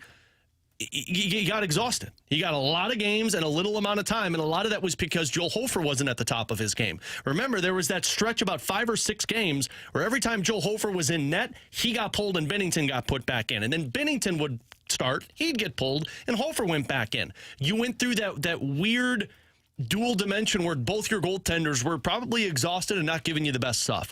You get a couple of days off, you run with Joel Hofer for a few games, he pulls out some big victories for you. You get the Christmas break, you get the New Year's break, Jordan Binnington's right back to himself. And it's what we talked about at the beginning of the season. Ideally, you want 45 games started for Jordan Binnington this year, which means you're going to get 37 for Joel Hofer, which means Jordan Binnington is going to be rested in the most crucial times. And right now, you need to pick up points because 5 teams are separated by 2 points for a wild card spot. You need to bank points against some tough opponents. And back-to-back games, he has posted a .960 or better save percentage. So I've been looking into some of the numbers for this Blues team since they made the coaching change, but especially over their last 5, where they're 3-2 in this stretch. But the 2 losses they played well in, right? We all agree. Against Colorado, you deserved a point in that game. Weren't able to get it, but it is what it is. Against Pittsburgh, you played well. You lost to a pretty solid team. That happens sometimes. So in this 5-game stretch, I was curious, okay, are they doing things that are actually tangibly different? Do they look like a different hockey team when it comes to the black and white results? The answer is kind of no. Like if you look at the shots against, shots for, high danger chances, all of this stuff, right, that you look at and you say to yourself, okay, are we playing well? Would the results that we're getting right now, should you expect them to continue over the long haul? Honestly, what I came away with, Alex, after looking at all of that is, hot damn, Jordan Binnington's been awesome. Mm-hmm. Like, that's really what it comes down to, because in these past 5 games, the Blues are 4th in the league in goals allowed per game, at 1.8 goals allowed per game in this stretch. But they're 15th in shots allowed per game, and they're 3rd in the league in save percentage. So, and if you look at the high danger chances against, it's basically what it's been for most of the season. They're giving up similar, if not the same, shots and chances. Jordan Binnington is just saving them now. And this is what he is at his best. When Jordan Binnington's at his best, he makes those 2 or 3 saves a game where you say to yourself, man, if that goes in, we got a different game that we're talking about here. And last season, far too often, I felt like those were getting in. It wasn't always his fault, but that's the case for a lot of goalies around the league. And we leave the game saying, man, they just gave up too many chances. Sure they did, but Jordan Binnington at his best saves them because he's an elite level goaltender and he's paid accordingly. This year, we've seen both versions of Benner. When he's at his best, he's making those 2 or 3 saves. When he's at his worst, he's not, and the team crumbles around him. So I think that's really the identity of this team right now. They have not become a goal suppression team because they're playing this great defense or this gritty hockey playing behind the net. There's some of that for sure, especially at spurts during games. But the truth of the matter is The Blues' identity this year is tied into three different things. One, Jordan Binnington being the most important part. Two, the top line, which has been great lately, especially Robert Thomas. And three, Colton Parayko. And when you have those three things going on any given night, you look like a pretty damn good team. If any one of those three things falters, though, the Blues are incredibly fragile, and all of this comes down tumbling like a house of cards. Yeah, and I don't think that's a bad thing to have, is the identity as a goaltender. And I mentioned this with Curbs a couple of post games ago, and I'll never forget it because I talked with Grant Fuhr that year that the Blues won the Stanley Cup. And I asked him just, projections when you got a goaltender that goes off to such a hot start. And he said, you typically know what you got in a goaltender after 2 full seasons. But he said, the part that impresses me about Jordan Binnington is even if he gives up 4 in a game, he still gives you a chance to win because he makes that last save. And he said, in my opinion, and this is a Hall of Fame goaltender, the ones that matter the most are the ones that make the most critical save in the most critical moment of the game. And Jordan Binnington has made a career of doing that. Even if you've got a 900 save percentage or at his worst, you're still looking at a goaltender that 5-5 hockey game, he'll make one save for you so that your team is allowed to score the goal. And we've mentioned this in the past.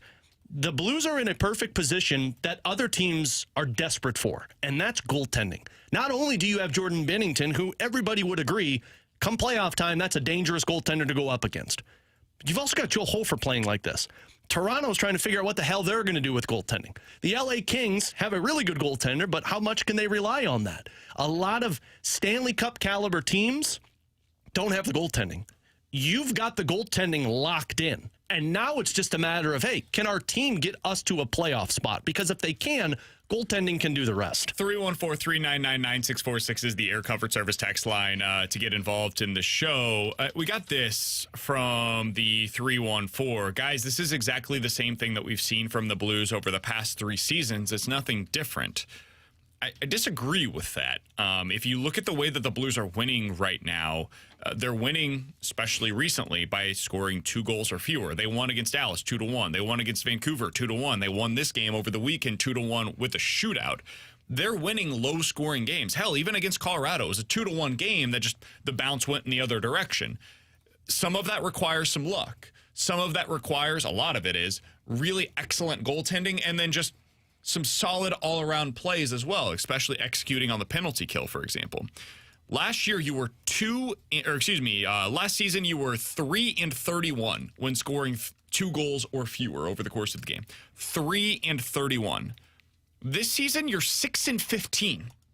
The year prior, so 21-22, you were 4-20 in those games. So over the past 2 seasons, when scoring 2 or fewer goals, you were a combined 7-51.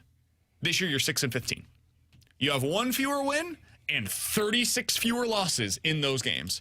That's the difference. You're finding a way to get back to those kinds of winning ways. In 2019, Alex, this is a really good team, right? When it got shut down with the bubble, 5-20. Pretty good winning percentage in those games, all things considered. The year before that, 2019, I feel like that season ended pretty well.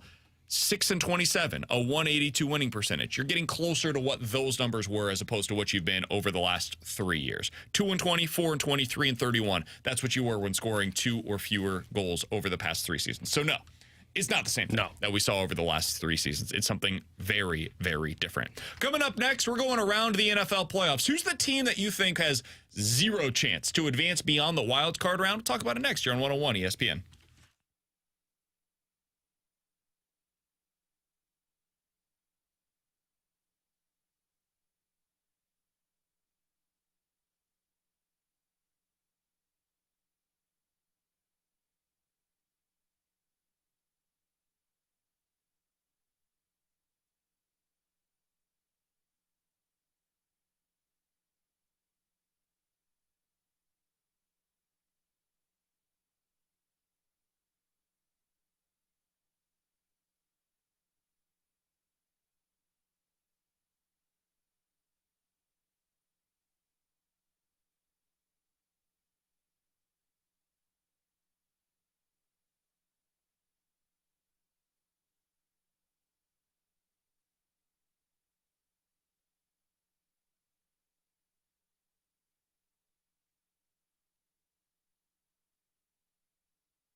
Alongside Alex Ferrario and Tanner Hendrickson, I'm Brandon Kiley. You got BK and Ferrario here on 101 ESPN. Oh, man, I love this time of the year. It's the best, the absolute best. The NFL playoffs are right on the horizon. This weekend is the wild card weekend. And it's not just any wild card weekend, Alex.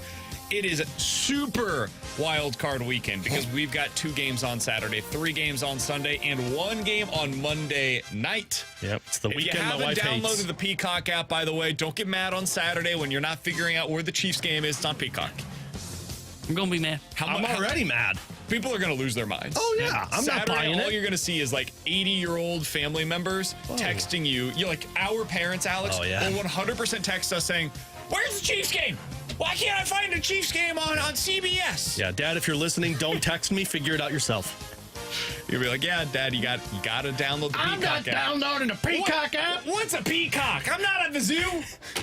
That's what it's going to be. You and I have worked too long together because that's what I was about to say. 100%. All right, let's go around the NFL playoffs. Alex, who's the team going into the weekend that you say to yourself, no chance? There's a 0% chance that they advanced to the divisional round. Man, I got a 3-way tie of Green Bay, Pittsburgh, and Houston. Oh, that's interesting. Yeah, I'll because Buffalo is so erratic, I'll kind of wipe them off the board here. I would say it's You don't Houston. think Green Bay can win? I think they got a better chance than Houston. I don't think they can win because I think Dallas's defense is too good, and I just don't buy into the Jordan Love hype. But I've seen crazier things happen. I don't see any scenario that C.J. Stroud and that offense beats Cleveland's defense. If they would have a full offense ready to go, I could say, you know what, maybe they get into a shootout with Joe Flacco, and that's where you can have the advantage. But that defense is so good. I think Cleveland's defense should make Baltimore Ravens fans a little skittish if they match up at some point. So I would say the one that does not have a chance, no way, no how, is my Houston Texans. But by next year, watch out for them. Sure. There's only one team for me that can't advance to the divisional round, and that's Pittsburgh. Yep. That's my team. For me, I don't think the Texans can get to the Super Bowl. I think they would win one round and be done. But there's one reason and one reason only that they could beat the Cleveland Browns. It's because they've got Joe freaking Flacco at quarterback. The one and one reason only the Packers could beat the Cowboys is because they have Mike McCarthy as a head coach who doesn't know how to manage a game properly. So I can see. I don't think it's very likely that either one of those win because I would take the Browns and I'm going to take the Cowboys. But I could see where Flacco throws like 5 picks and they end up losing. And I could see where Mike McCarthy ends up going, oh, wait, I forgot. We should run the ball in the 2-minute warning. And Green Bay ends up putting on like a last-second field goal. It's the Steelers for me, too.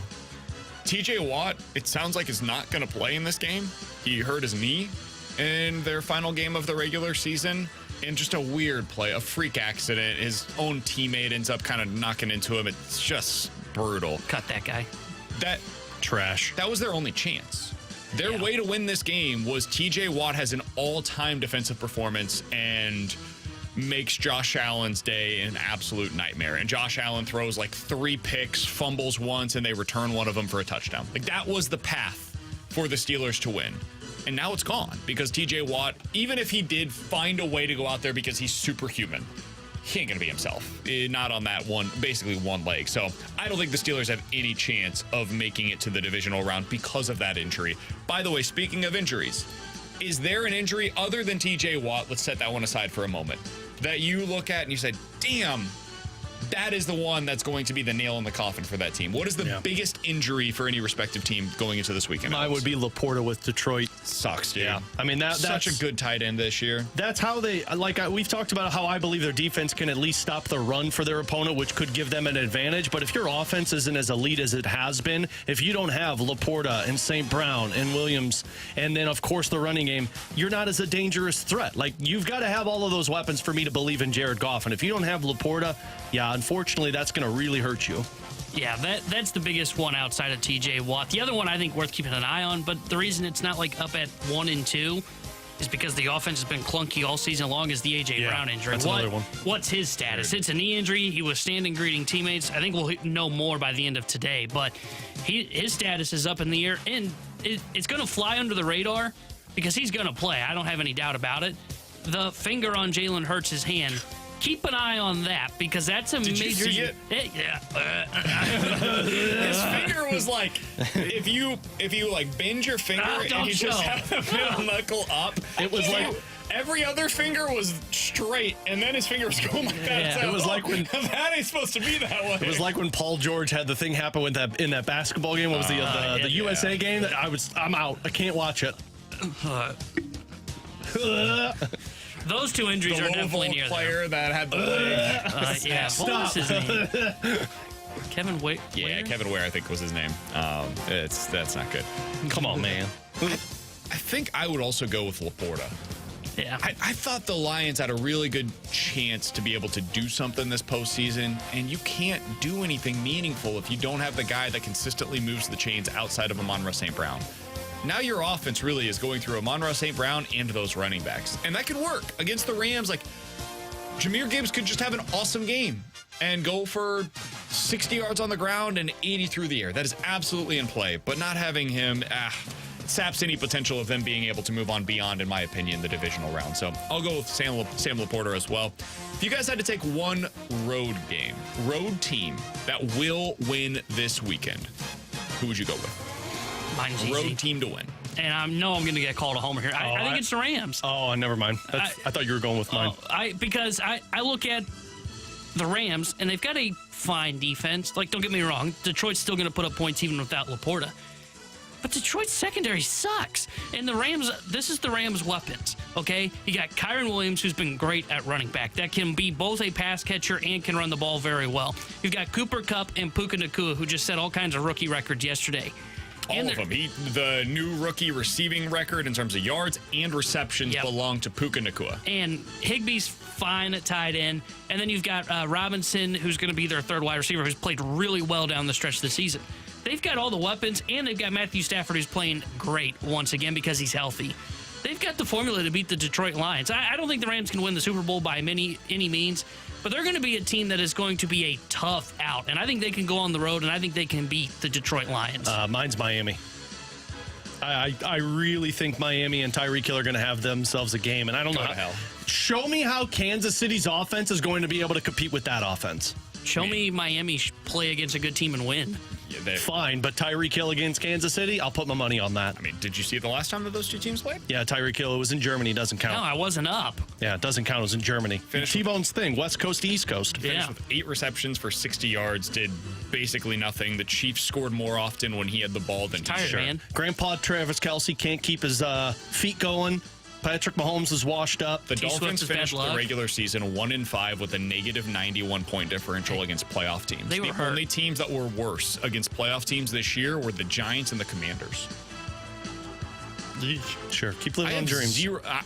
I'm not even doing this as a homer thing. I would be saying this regardless of who they were playing this weekend.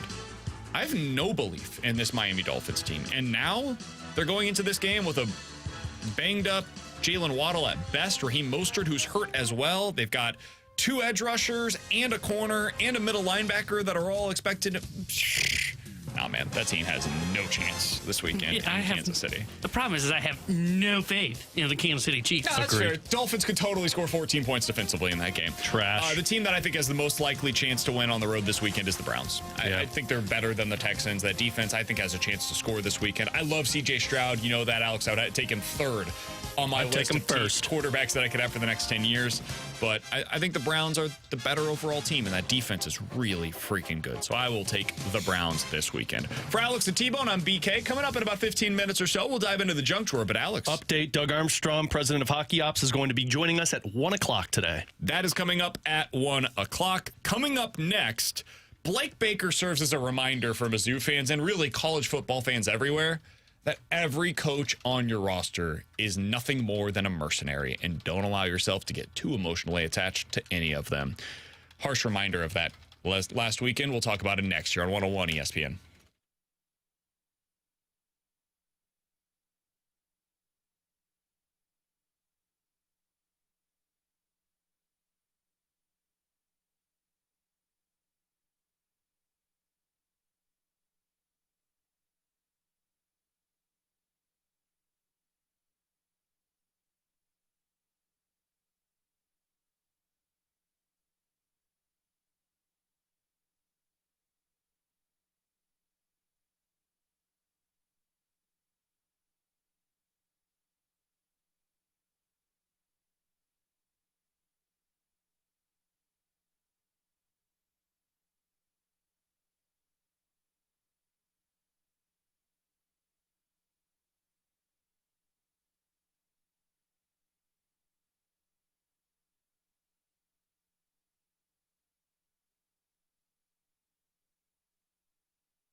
Tanner Hendrickson here with a Sports Center update driven by Johnny Londoff Chevrolet and Johnny Londoff Autoplex. Blues will be back in action tomorrow night as they host the Florida Panthers. We'll have pregame coverage starting at 6 o'clock with Alex Ferrario and Joey Vitale. Then Joey will join Chris Kerber for Puck Drop at 7. News out of the NFL, Ron Rivera has been fired by the Washington Commanders. This Sports Center update was driven by Johnny Londoff. Find the Road Shop 24/7 at londoff.com, londoffautoplex.com.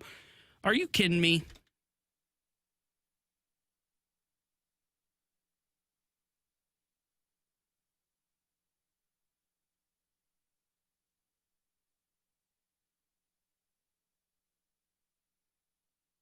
Alongside Alex and T-Bone on BK, you got BK and Ferrario here on 101 ESPN. So if you remember a couple of weeks ago, we announced that Blake Baker and Kirby Moore, Mizzou's offensive and defensive coordinators, had signed contract extensions to stay at Mizzou for at least the next season.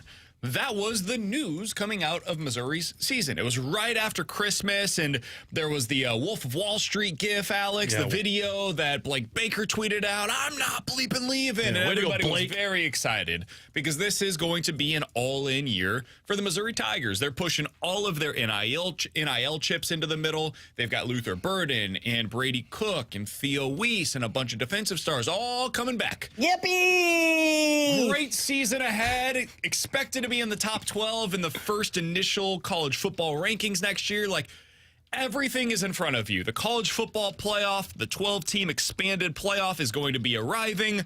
This is the year, Alex. The year. I'm not leaving! For the Missouri Tigers. And then it was announced on Friday night that Blake Baker would be taking the defensive coordinator job with LSU. An LSU team with a head coach that fired Blake Baker upon his arrival in Baton Rouge. Boo! So Blake Baker is getting $2.5 million per year to be the defensive coordinator at LSU. Alex, first of all, and again, I know that people are going to say, BK, it's just sour grapes. It's not, I promise. It's not me being a homer. I think this was a bad move for Blake Baker. And the reason why is because if he wants to be a head coach, Alex, the place where that's going to take place for him is not at a Power 5 program. Those teams typically don't hire his type of candidacy unless he does it for another few years at LSU. But if he wants to be a head coach next year, which was the stated goal upon his contract extension with Missouri, is I'm doing this with the acknowledgement, 2025, I'm probably going to be a head coach somewhere. Making $2.5 million on a multi-year contract with a significant buyout is not the way to do that, man. That is not something that a group of 5 team is probably going to break for you. He's then going to have to make significantly less money upon leaving LSU as well. Now you've got a situation where you've locked yourself in. You're now going to be the LSU defensive coordinator, which is fine. That's a good job. But if you want to be a head coach, this is not the way to go out and get it, in my opinion. So I don't think it's a great move from that perspective. From the Missouri perspective, I think we all learned a very important lesson over the weekend, which is Never believe a GIF. when you see a contract extension that is announced, remind yourself this is purely PR. That's all it is. It's a really nice press release that the team can send out. So Drinkwitz in this new contract? He's going to be here for 2024, and then we'll see beyond that. That's what all of this is. Unbelievable. I mean, Jimbo Fisher, they just paid him $100 million to go away. These teams have so much money, and they have so many boosters that are behind them. If they want to break a contract, either for their own head coach that they want to fire, or to go get a coach that they think will make their program better, they'll go do it. They had to pay $1 million to Blake Baker just for him to be able to sign to the dotted line to be the next defensive coordinator at LSU. And they said, fine, we'll go ahead and pay that. And then spent $2.5 million for him to be the highest paid assistant coach in all of college football. So they are spending for 2024, this fiscal year, $3.5 million on a defensive coordinator. Guys, that was Barry Odom's salary on a per-year basis when he was hired at Missouri. So they are spending a ton of money for this guy to be their DC. Fine. Kudos to him. He's going back to where his wife played college soccer there. Her family is there. As somebody that moved for my wife's family to be closer to them, I understand this kind of a move. I really do. I don't think that he handled it very well by signing the contract extension 2 weeks prior to leaving. Everybody and their mother knew that LSU defense coordinator job was coming open. He knew it when he signed this press release, essentially was what it was. I don't think that was a smart thing to do. I think he deserves all of the criticism that Missouri fans are giving him right now, and he knew it was coming his way. He signed up for that. He's a big boy. He's getting paid accordingly. But what I learned this weekend was just the latest reminder that college football, these coaches are all mercenaries, man. That's what they're there for. Yeah, every time we see things like this, the first thing you think of is like, yeah, but cool, how are you really going to finish this contract? Like, that's why I brought up the Drinkwitz one. It's great that he gets the extension, and it's great that Mizzou shows the commitment, but one more year, a year where he goes on and wins a championship, you're probably going, man, okay, yeah, he's gone now because somebody's going to pay the money. That's why, like, you get excited for it, but it's probably the one thing that sucks about college football is it's always it's always moving, it's always circulating. So just when fans get comfortable with their team, with certain players, with certain coaches, and you're thinking, man, this is the next step for them, then it gets pulled right out from under you to where you don't get that consistency, that certainty. But again, them's the ropes, that's life, especially when all of these universities have all of this money to throw out there. I'll be more interested now to see what that next step is for Drinkwitz, because that's what's really going. As much as we talk about the changes that Drinkwitz did, and it was phenomenal season and what he's accomplished with this transfer portal and the recruits, it really came down to also him picking the right coordinators on both sides, him delegating his offensive skills to somebody else, although still overseeing it, and picking the right defensive coordinator. It can make your career, but it can break your career that much faster. Somebody, by the way, on the text line, we had a few people that said something about this. Guys, Missouri got $1 million out of it. It's not a huge deal. Missouri got $1 million from him signing the extension. No, they didn't. Missouri's contract with him previously was a bigger buyout than what he ended up getting after signing the extension. If he had left Missouri prior to December 21st, I believe it was, they would have gotten $1.4 million. After his extension, they got $900,000. So no, don't just believe everything that is the easy way out. That's not the case. He ended up not, it wasn't a significant difference in terms of the buyout. The buyout was not a big deal. It was, they wanted to make him a $2 million coordinator because he earned that. He was a really good defense coordinator. I think he'll do a good job down at LSU. And Missouri has a massive hole now to fill. But no, the money that Missouri got, it's not like a gift to them. He screwed them. That's what happened here. They're really late in the process now trying to find a new DC. They had all of their eggs in the Blake Baker basket. They had negotiated this contract. They did so in good faith, and he didn't do so in good faith on his side, clearly. Otherwise, he wouldn't now be the defense coordinator at LSU. I don't blame him for making the jump. I probably, clearly, based on my own personal life, would have made a similar kind of a move if that was what made my family happy, excuse me.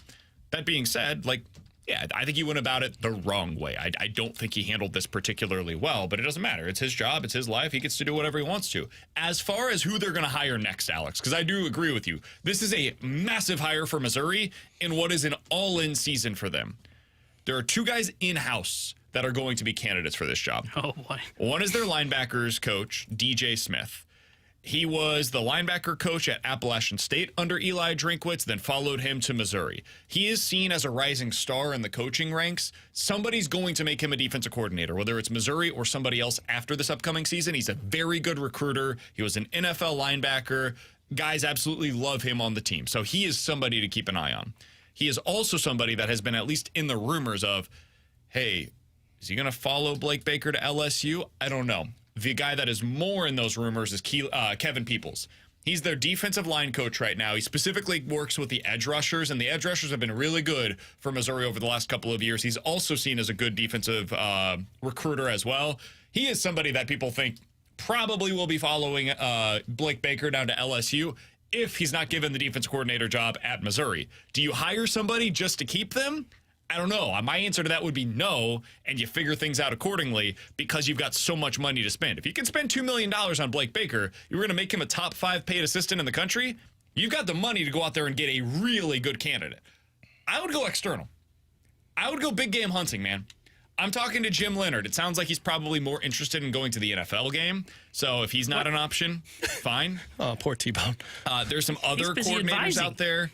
The former NFL Boise State coach has some history with Eli Drinkwitz. He's now down at TCU. He just took the job there, but he's a really good defensive coach, even though he did not do particularly well as a head coach at Boise State. Will Muschamp is somebody that's been brought up. My first call, guys, would be after Jim Harbaugh leaves Michigan for the NFL, I'd call their defense coordinator. Say, hey, come sign a 1-year, $2.5 million deal with us, be our DC for a season, And then you can go, like, if you want to leave after that, cool. Or if you want to stick around, if you decide, hey, this is a really good spot for you, we'll go ahead and make you one of the highest paid assistant coaches in the country. We've got the money earmarked. It's ready to go for our DC. He is one of the best defense coordinators in the country. His head coach is about to leave and go somewhere else. Is he just going to stick around if he doesn't get the head coaching job there? Because I don't think he's going to get hired at Michigan as their head coach. I don't think so. So I would give him a call and make him say no first and then work my way down the rest of this list. I would always go big game hunting when it comes to the defensive coordinator before I go in-house. And I understand the in-house side of it is you know the players, you know the system, and it's an easy transition. That's great. But if you're a good enough head coach and if you're a good enough system team, you bring in anybody that has the skill and the mindset to take a team and bring it to the next level. I would go Michigan first things first and call that one and say, what do we need to do to get you? Because if you're Drinkwitz, the spotlight is on you now. Like, this is your big move. You've got to make this one right. Just like we talked in the offseason about Berube bringing in Mike Weber and how you were focusing on the defense. Man, if you bring in somebody and it's not the right hire, your team falls apart. And everybody's expecting you to have 10 or 11 wins and fight for a playoff spot. Man, if you become a 7 or 8 win team because of your defense, that is a bad look for Drinkwitz. So you got to make this one right. Yeah, I think it's the most important hire Drink's had here at Missouri. And I know some may push back on that, but most consequential, maybe not most important, because I think that was probably Blake Baker. I think it saved his job, Eli Drinkwitz. This one has the most consequences in terms of the upside of the season relies on this guy that you're hiring. And that's why I wouldn't go internally. I wouldn't want to give the reins of the defense to someone calling plays for the first time. I know, like, that probably should be some of the process. But, like, if you have a team that has this kind of ceiling, like, look, it made sense for Illinois to go internal when their DC left for Purdue because their ceiling may have been, like, 7 or 8 wins. Turns out it was 6. For Mizzou, it is, hey, we could be in the college football playoff. You don't want to turn over the reins to a great defense, the potential of a great defense, to a rookie play caller. We've seen where that flops a lot when you think a guy's ready to go. He's not. I would go big game hunting. I would. I would go external and see if you can fill that spot. Jesse Minter is the name of the defensive coordinator for Michigan. There is no reason to connect him to Missouri other than he might not have a job in a month. That's a pretty good connection. Great connection. That's JP Morosi. Him, and you're looking around and you're saying to yourself, man, it is really late in this process. There are not a ton of open jobs right now. USC's already filled theirs. There's not a ton of vacancies around the country. Missouri's a pretty good gig, man. There's a lot of talent on that side of the ball. This is a team that this season was a top 12 team in the country. Next season is expected to be a top 12 team in the country once again. This guy previously worked at Vanderbilt as their defensive coordinator, so he has experience in the SEC. He has had a ton of success, obviously, as the defensive coordinator at Michigan. I will be very curious to see what his future holds and whether or not he wants it to be in college football. If he does, Missouri might be a soft landing spot for him to make a couple $1,000,000 as a defensive coordinator at a successful school in the best conference in the land. If it's not him, though, I think they'll probably hire somebody that you've never heard of that is more than capable of doing this job. Like, there's been some speculation on the South Dakota State head coach. Maybe he could be somebody that they gets to leave his head coaching job for a defensive coordinator gig. He would make a ton more money, and it would open up opportunities at the Power 5 level for him. There's been some talk about the guy that was the Troy defensive coordinator. Somebody will get this job that is more than capable. I just can't wait to see who they hire. It's a huge hire, as you said, Alex. Coming up next, the Junk Drawer here on 101 ESPN.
Alongside Alex and T-Bone on BK, Doug Armstrong, Blues president of hockey operations, joining us coming up in less than 10 minutes, so stick around for that. Again, Doug Armstrong joining us here in just a little bit. But first, let's dive into the junk drawer. T-Bone, what do you got for us today? Guys, did you see the biggest story over the weekend, news-related? Joe Coy made fun of Taylor Swift at the Golden Globes. That was very She was awkward. not happy about it. That was weird. That was a cringe-worthy Is that what we were moment. all talking about? No, but By the way, Golden Globes, like in general, They're terrible. the award shows, All of them are awful. man. They haven't been good since the I 90s. want them so badly to be good. I just want to watch and be like, this is actually a compelling and interesting show, and they never But are. they can't be because somebody makes a joke that everybody gets offended by and then it's canceled. So they have to go soft and careful We with should have those Cat hosts. Williams host one of those. I'm sure that would go over well. The Well, man's that got it was all. number 2 over the weekend. Good, I was close. Number 1, I would probably say, is the door that blew off of a plane on Alaska Airlines that was flying overhead. It was right around Oregon, and a couple minutes into takeoff, boom, door goes flying off. And they had to make an emergency landing, of course, because the door is gone. Really? They didn't continue No, with makes their sense. flight? No, they didn't go, it's just a light breeze. We'll be landing in New York in about 12 hours. No, they decided to land the plane because a door got blown off while they took off. Guys, never flying again. I saw this. I was like, I'm done. No more. I'll drive across the country to get to my I'll destination. tell you what I won't be doing. I won't be sitting in the emergency exit row ever Oh again. my God, dude. This is my biggest fear. It's seriously one of my greatest fears in life. I hate flying. Same. I know that I have a bigger chance of getting into a wreck and having something disastrous happen by me driving out of here. Yeah, but on that's Olive. my control. Exactly. That's how I am. When I'm driving on Olive Boulevard, I am at more risk than by getting onto an airplane. And yet, in my own mind, I can't get there. When I get on a plane, I get all clammy. My hands start sweating. Yeah, I panic. am gross. Oh, the anxiety levels go through the roof. And after seeing a story like this and seeing stories like this, it's a story because it almost never happens. But oh, dude, if I hear a door fly open, I am immediately like jumping into my wife's lap and just cuddling up in the fetal You've position. already broken the rules because the first thing you do is put your face mask I on and know, then you they put the say person's that. face mask on next I'm to the you. guy that is curling into a ball and hoping everybody else can help themselves. I'm the guy that's going to run to the bathroom and lock the door in hopes that I make it out alive.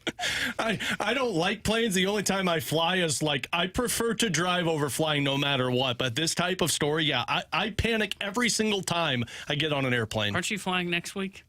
Sure am. I'm going to- flying in 3 weeks. Good luck, boys. Just don't think about this while you're up in the air. That's why you sit behind people. So, like, they're the ones that go first. Apparently somebody, Towards the hole. one of the kids in the back of the plane, his shirt was sucked off of him and taken out by the wind. Terrifying. Another man lost his phone. There were other things as well that had been flung out of the window. Movies just over exaggerate this, though, because I was always told in movies that when one little hole gets on that plane, everybody's getting sucked out that door. Well, I would assume that these people had their seatbelts on, which probably helped in that In regard. movies, it doesn't matter. The whole seat, the whole row gets sucked out the window. First off, one, yes, but 2, I'm shocked your response wasn't, well, I assume Hollywood over exaggerates things. What you got to do is you got to inflate that inflatable like raft where people get I've down, seen that work in and the that movies. plugs the hole. Somebody on the text line makes a fair point, Alex. Of all people that would go into the bathroom Oh, to absolutely. save themselves, you Me. in a public restroom on a plane. Yep. Do you No, use the restroom? I've on never planes? once used the No. bathroom on a plane. Are you freaking kidding me? Do you really think I'm going to waste time and go in the bathroom? I am not going to get stuck in there. Here's the only scenario that I would use that bathroom. This. This. But being the first one on the plane, I'm like, you know what? I got to go. I'm going to go before other people do. Somebody, by the way, we've had multiple people. One's an air traffic controller. By the way, thank you for listening. And another works around airplanes all the time. They say, guys, I promise that these airplanes are safe.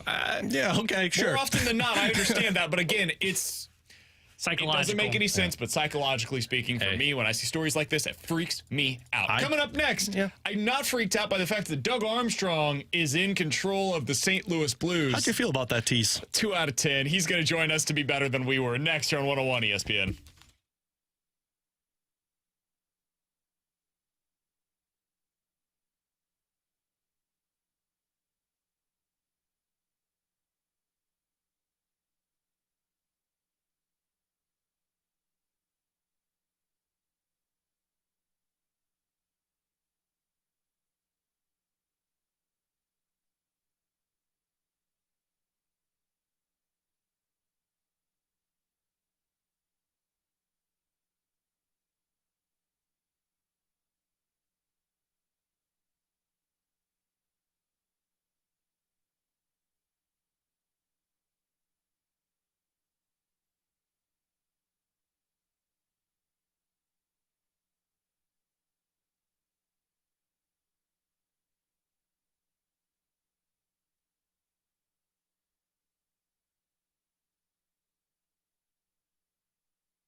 Alongside Brandon Kiley and Tanner Hendrickson, I'm Alex Ferrario. It is BK and Ferrario here on your home for the Blues 101 ESPN as the Blues are back in action tomorrow night against the Florida Panthers, opening up a 4-game homestand in the midst of a 2-game winning streak. And to talk a little about this Blues play and fresh off of the World Juniors tournament, Doug Armstrong, president of hockey operations, is taking time out of his day to hop on with us. Doug, it is great to talk with you. Welcome back from Sweden. How are you, sir?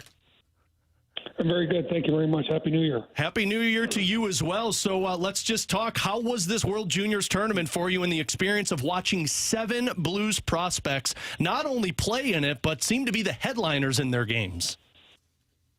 Yeah, it was obviously an exciting time for the organization. Having 7 players there was a first for us, and then not only just participating, but how they played and the roles they had on their teams was very impressive. And as an organization, they won a gold, a silver, and a bronze, so we were well represented on the podium too. So it was all in all a great couple of weeks.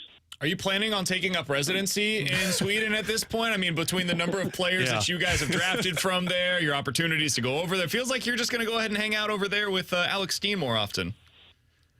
Yeah, it's been there a couple times, probably for a month this year already. But I've enjoyed it over there, and it's.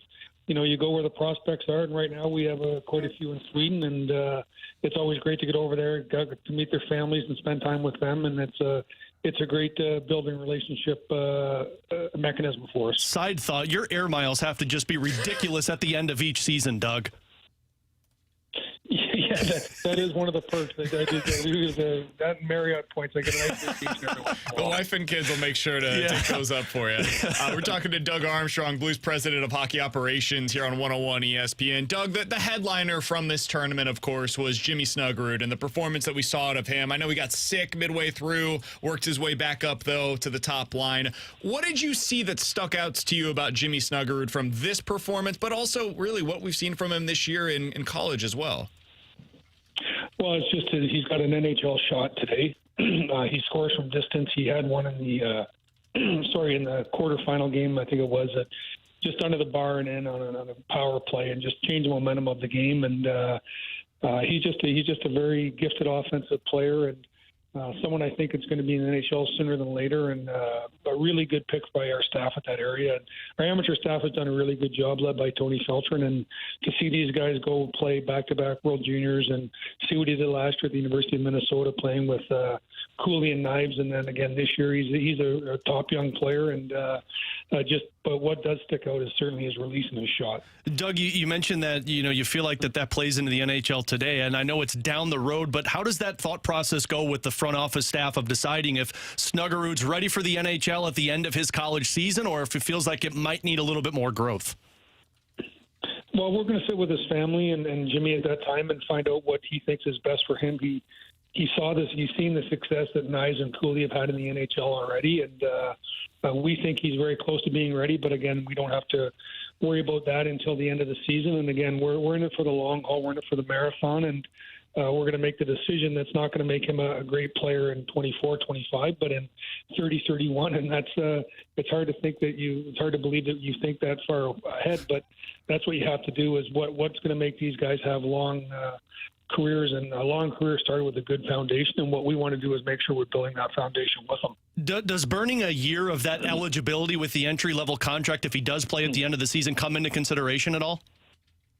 No, I think there's so much that goes into it beyond that. Good players are going to make their money regardless, and we think he's going to be a good player. So if he can get some benefit of playing NHL games this year, and that's what he thinks is best for him, and we agree, or he could sign an ATO and go play in Springfield if we have a good team down there that can go deep in the playoffs, or he might go back to college for a junior year. There's so many things there, but I don't think we let the economics of a player of this caliber get in the way of what's best for his long-term growth. Doug Armstrong is our guest for a few minutes here on 101 ESPN. He's the Blues president of hockey operations, coming off of his trip over to Sweden as he was watching the World Juniors. Another player that you guys had over there was Theo Lindstein, Doug, and you mentioned earlier today, I saw some of the quotes. You had spoken previously about him and said it kind of reminds you a little bit of what Carl Gunnarsson was for the Blues. And you said, no disrespect to Gunny, but I'm not sure that he had the ability to skate at the level and give the offensive performance that you saw this previous tournament from Theo Lindstein. Do you have an updated comparison for what you saw from Lindstein? Has he opened your eyes more than you expected? Yeah, he has. Just his ability to go back and get pucks and the Christmas that he made that first pass with was very impressive. He looks like a player that other skilled players and top players are going to want to play with because he gets to the pucks, he gets headed to the north quickly, and he's got good vision and he can really pass it. So he really impressed me this year. As I said, I was over there earlier, but again, it's an 18-year-old playing with men, and he was holding his own. And that's quite a bit to do is hold your own in the men's league right now. But then he got against his peer group, and he just took it to a whole different level. And I don't have a comparison right now. I did think it was Gunny. It just looks like he has a chance to be, I think, a top 4 player now based on what we saw in this tournament against his peer group. Doug, final question on the World Juniors tournament. We could talk about this big league club for a couple of minutes, but with all of these players, and I think it was 44 points that all of the prospects scored in this World Juniors tournament, what's the impact that has for this team in the retool window? Well, I think it started probably last year. We were hoping last year to be a really successful NHL season, and it didn't go that way. And so we actually just obviously turned the page a year earlier than we wanted to. But by doing that, we were able to get all those draft picks, and it certainly expedited it from where we thought we would be, having those 5 players in one draft playing in the World Junior. That's based on our poor play last year at the NHL level and being able to turn the O'Reillys and Tarasenko's and Barbashevs into first round picks and then seconds and thirds too that we got with them. And that was probably the only benefit of last year. But we are excited. We think that, if nothing else changes, we have 5 players that could play in the World Junior again next year that played this year. And we think probably a couple more from last year's draft. And, we have 5 picks in the first 3 rounds this year, so we could have 7 to 8 next year too. So I know it's hard for people to want to talk about 26, 27, 27, 28, but when you're retooling or rebuilding, you have to have an eye in the future. And I'm excited about what our amateur staff's been able to give us, and now it's our job to develop those players and get them here as quick as possible, but under the right format that they have staying power when they get here. And Doug, what makes your rebuild, retool, whatever you want to call it, different than many around the league is that while you guys are focusing on the future, you're also looking at the here and now as well, and your team is 3 games above 500. I am curious, when you're going through a retool like this, how are you evaluating the day-to-day operations of your NHL club? What are some of the things that you are looking at for this year's team? Well, I would say that, the way we're playing now is more of what you want to see, regardless. And again, obviously you want to win the game. I'm not naive to think that you want to outscore the opponent.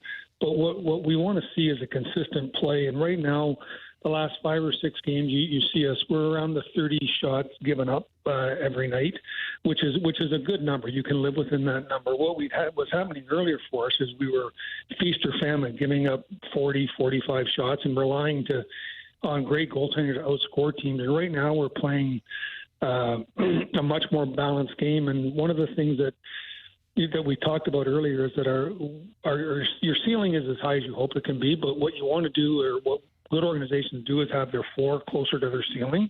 And right now we don't see the variance in our game that we may have seen over the last little while prior to that, in the sense that when I looked at our team, I might have been mid-December, like we had played the second fewest games in the third period tied or up or down by a goal, meaning we were feast or famine. Either you're up by 2 after or more after 2 periods, or down by 2 or more. And that's not sustainable if you want to have a consistent record. And so, as I said, you're asking what we look at. I just look at how we play. Are we a consistent team? Do you know what you're going to get night in, night out? And for me, the last playing this good competition, and I know that they're 2-1 games, and I know the fans would love to see 6-5, but as a manager, you want to see 2-1, and you want to see consistent play. And I think Drew and his staff and the players, it all comes back to the players. The players doing a very good job of not giving up and sacrificing offense for the sense of team defense and playing games deeper. And I've been proud of the way they're playing, and it's inspiring to watch them play winning brand of hockey, even though, we didn't beat Pittsburgh, and I can't even remember who we else lost to. Colorado. But it was Colorado. Yeah, very good games. It doesn't the break doesn't go your way, and then the other games it goes your way. But I found those very entertaining games, and games that you felt that you were in right till the end. And that's the positives I'm taking about how we're playing now, is we feel like we're in games longer than we were previously. Not to take a step back in time, Doug, but it felt like when the team transitioned into Ken Hitchcock, that was also the focus, finding ways to win those tight games, being tighter defensively and focusing on that way to win hockey games. Is that an important milestone or important building block for a team that's in this window to figure out how to win that style of hockey? Well, I would say the difference when Ken was here, we had already been through John Davidson and Larry Plow went through a lot of sleepless nights acquiring those players that we did, and we were trying to take the next step to winning. What we're trying to do is now just build an organizational foundation of sound play. So it's a little bit different, but in the end, we want Kyrou and Thomas and Prunovich and Tucker and Neighbor to know how to play meaningful games, and to play meaningful games at the right time of year, you have to play defense. And now we're trying to install some of that and give them the offensive creativity. So it's a little bit different because we don't have, like, I think when we brought Ken, and I think we're going to be there in 3 years when all these players are in the league, whether it's a Stenberg or Dvorsky, a Lindstein, a Snuggerud, potentially a Bolduc, a Neighbors is here now, Dean. You know, at that point, you're going to want to start winning these games. Right now, what we're trying to do is just build an organizational sound foundation that when players come in, that we're a very functioning team that knows how to play a 200-foot game.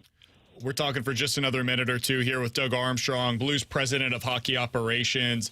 Doug, I did want to ask you a little bit about Colton Parayko and his performance specifically, but also what you look for in a partner with him. We talked about this on the show, I believe it was last week, and we were bringing up, hey, do you consider maybe getting some opportunities up there with Scott Perunovich as this season progresses? When you think about the minutes that Parayko eats, the role in which you have him, what does an ideal pairing mate, not even necessarily a specific player, but what does that player look like to you? Well, because of the importance of the ice that he commands, someone has to be able to defend, because you're not going to, Colton has to play against the other team's top players. And so you have to be able to defend, because when you're playing against the elite of the elite, you're going to be in your own zone. So what you're looking for is somebody that can defend first and foremost. Obviously, when we were at our best and he played with Bolmeister, they were a great defending pair. We could put them against anybody. But Colton's obviously his game's expanded this year. He's shooting the puck more. He's up the ice more. I think a well-rounded player, someone that can understand his game, but I think you have to be a 200-foot player to be a good player with Colton, because of you have to be able to play 20 minutes 5-on-5 hockey, and those aren't easy minutes. So, just putting him with, let's say, just a strictly offensive player, it's difficult, because it's great when you have the puck. When you don't have the puck, you have to defend because he's playing against the other team's top players. But he's a player that I know as working for Hockey Canada, as you prepare for the Olympics, he's always on not just my radar screen, but everybody else's. So he's someone that I think is very appreciated around the league. And, we're seeing a great year from him here now. But I think that, everyone in the hockey community respects certainly his skating, his wingspan, his ability to kill plays, and his overall defending game. I think what we're seeing now is there's more offense to it this year, and that's not his calling card like a Cal McCarr, but it's certainly a great benefit when he's shooting the puck the way he is now. And he looks like he's changed his mindset on how to play the game offensively, jumping into plays and shooting the puck. And we haven't seen him shoot the puck like this for a while, and I think hopefully this is going to be a staple for the next 4 or 5 years for him now, becoming more of a dominant 200-foot player, not just a defender like he was with Bo. Final one for you, Doug, and we truly do appreciate the time. The other player that's taken a massive step forward this season is Robert Thomas. Are these the steps that you expected from him? Yeah, they are. And, that's what when we're talking about these other younger players, Dvorsky or Stenberg, you look at Robert now, what is he, 24 years old? Like, you have to allow people to mature at the proper time. Now, he came into a very well-rounded team, a functioning team where he wasn't thrust into a primary role. But now, soon O'Reilly's gone, he had put the foundational pieces there. Now he's a dominant 200-foot player. One of maybe, again, self-serving for me to say this because I like him so much. I think one of the top 5 passers in the game. His vision is second to none. And now you look at what he does defensively. He takes massive face-offs for us, kills penalties. I said this to someone the other day, is like, and I don't throw around these very easily because they just come back to haunt you, but I don't see why he can't win major awards in this league. And that's not, as I said, not something I throw around very often, but he to me is just one of those gifted players that can affect the game in so many different ways. And our job is to get good when he's in his prime because he could be something very special. Do you think he should be in the Selke conversation right now, Doug? He's playing to that caliber. Our team's not playing to that caliber. Very rarely, those are going to the top 10 teams, win most of those awards. So that's what I said. It's our job and my job to get our team functioning. So when he's having years like this, you can be looked at for those major awards. I think he has all the attributes, and I think he's doing that job. But I think if you look at the history of the voting, those go to upper echelon teams, and we're not there yet. But that's what gets me up every morning, is to try and compliment guys like Robert so they can win those major awards. And to do that, I got to do my job and make sure we have good players around them. And that was the exciting part of this World Junior, is that to get these guys here when Robert's still in his prime, I think is going to be exciting for him and for us. Absolutely, and Blues fans are very excited, mostly because you've seen the excitement talked about with this World Juniors tournament. Doug, really appreciate the time. I know it's been a busy schedule doing a lot of talking today, but thanks for taking time out and hopping on with us, and we'll see you at the rink tomorrow night against the Panthers. Always appreciate being on, guys, and Happy New Year to you and all your listeners. There you go. President of Hockey Operations, Doug Armstrong, joining us today after he just gets back from Sweden, does like a 20-minute conversation with the press earlier today. So a very busy man, but we appreciate him breaking all that down. Yeah, I would say the biggest thing that I took from that was the timeline that he kind of put on it, which he said, hey, 3 years from now, we're hoping to be where Hitch was in year 1. Yeah. That makes sense. That is the 3-year retool that we've been talking about. And in the meantime, Alex, and we're going to talk about this tomorrow with Mark Spector, who writes for Sportsnet up in Canada. He wrote a piece yesterday about what it means to be a rebuilding team and how you can get stuck in the cycle of just an everlasting rebuild. We've seen that in Ottawa, where they tried to get themselves into a place where you're starting to win again, and they're at the exact same place that they continue to be. Buffalo last year was like, okay, this is our breakthrough moment. Now, second to worst team in their division once again. Columbus, constant rebuild. Chicago right now feels like it is falling into that, despite the fact that they just had a generational player added to their roster. The Blues are trying to avoid that. And I think it's the right way to go about it. Because if you're able to sustain this play that he was talking about, where you're able to incorporate these young players into what is a stable roster, a stable situation, you don't have to build the winning mentality back up. You don't have to teach good habits after all of the young players are added to the roster. I feel like we see this a lot in the NBA, where teams tank for a 5 to 6 year stretch, like Philadelphia. You go through the process, right? And then you're like, okay, we've got the talent that we need to win. Now let's go win. It's like, okay, well, we've never done any of the stuff that contributes to winning. So how do we do that? Oh, we have to defend now? No, sir. I liked it when I was scoring 100 points. Yeah, we were losing 60 games in the season, but I was happy with my numbers, and that's how I get paid. That's what you want to push that off as long as possible. And the Blues seem to be doing that currently, and that's how you end up going through a 3-year retool where you're still at least competing for a playoff spot during it. Yeah, the reason I brought up the Ken Hitchcock comp was because he's right. Like, they knew they had the players they needed to win, but they were coming out of that rebuild that we've talked about, trading away Chris Pronger, drafting Eric Johnson, and having all of these top picks. You needed to start winning with them. He's right in the sense, like, you've got the winning, or you're figuring out the winning, and now you got to wait for these other pieces to come into play. To his point, Connor McDavid was drafted in 2015, 2016, that offseason. Up until that season that they drafted him, the Edmonton Oilers missed the playoffs 10 consecutive years. He came to the league, missed the playoffs his first year, then made it, then missed the next 2 years. 10 years of losing hockey in Edmonton when Connor McDavid was drafted. That means they didn't have the recipe of winning hockey.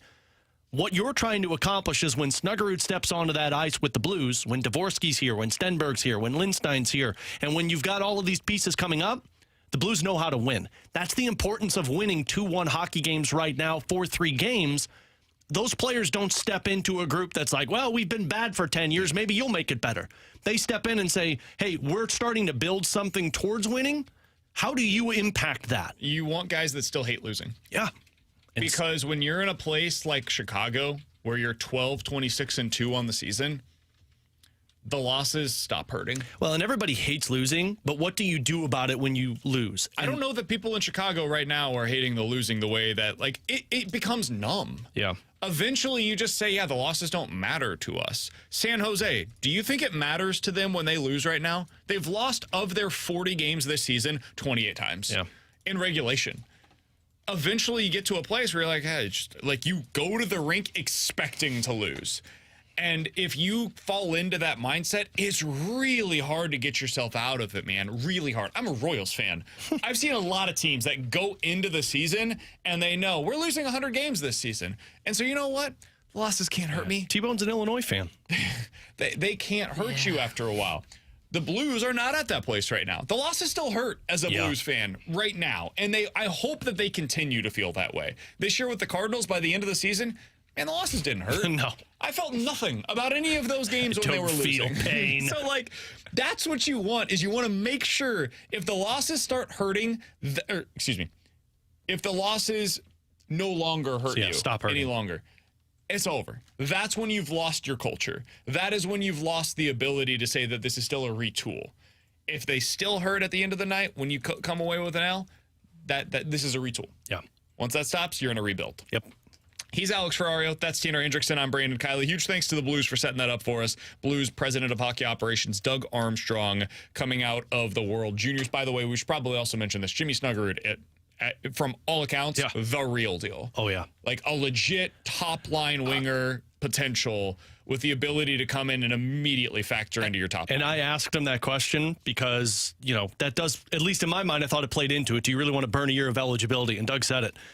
If he's ready to take that next leap and we feel the team's in the right spot, hell yeah, you bring him up. And who cares if you burn a year of that eligibility? That is something that I will give John Mozeliak credit for. It's a similar mindset with the Cardinals where they say, hey, it is our job to make sure that they stay here after their rookie eligibility is up, their entry-level deals, and that's on us. Like, if we bring them up early, yeah, we might end up losing a year on the back end, but it becomes then our job to make sure that they stay here in St. Louis with a contract extension. The Blues have done the same thing.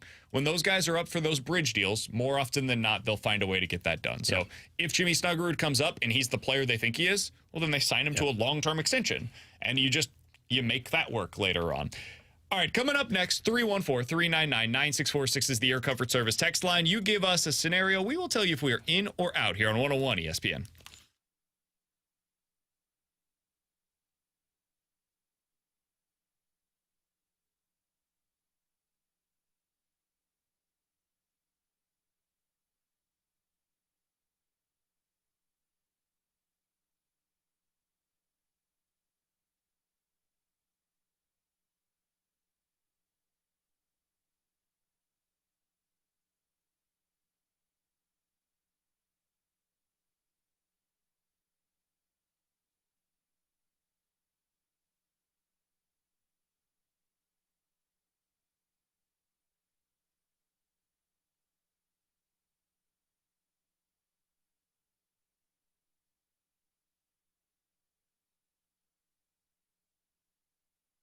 Alex Ferrario with you to talk about my friends over at Classic Air Care. When it comes to an HVAC system, boy, you got to make sure you've got the right people taking care of it. And I do, and my family has for 30 years. Classic Air Care has been making people comfortable since 1926, and I'm one that has a 26-year-old unit in my house, and a lot of people would be like, well, you just got to buy a new one. No, I'm trying to delay that as much as possible because Classic Air Care, I'm on a maintenance program with them where they come out every 6 months, check it before I turn my heat on, check it before I turn my air on to know that it's ready to go, cleaned up, and can take me through the upcoming season. But when it breaks, and I know it will at some point, I know that they've got my back. I know they're there to take care of me.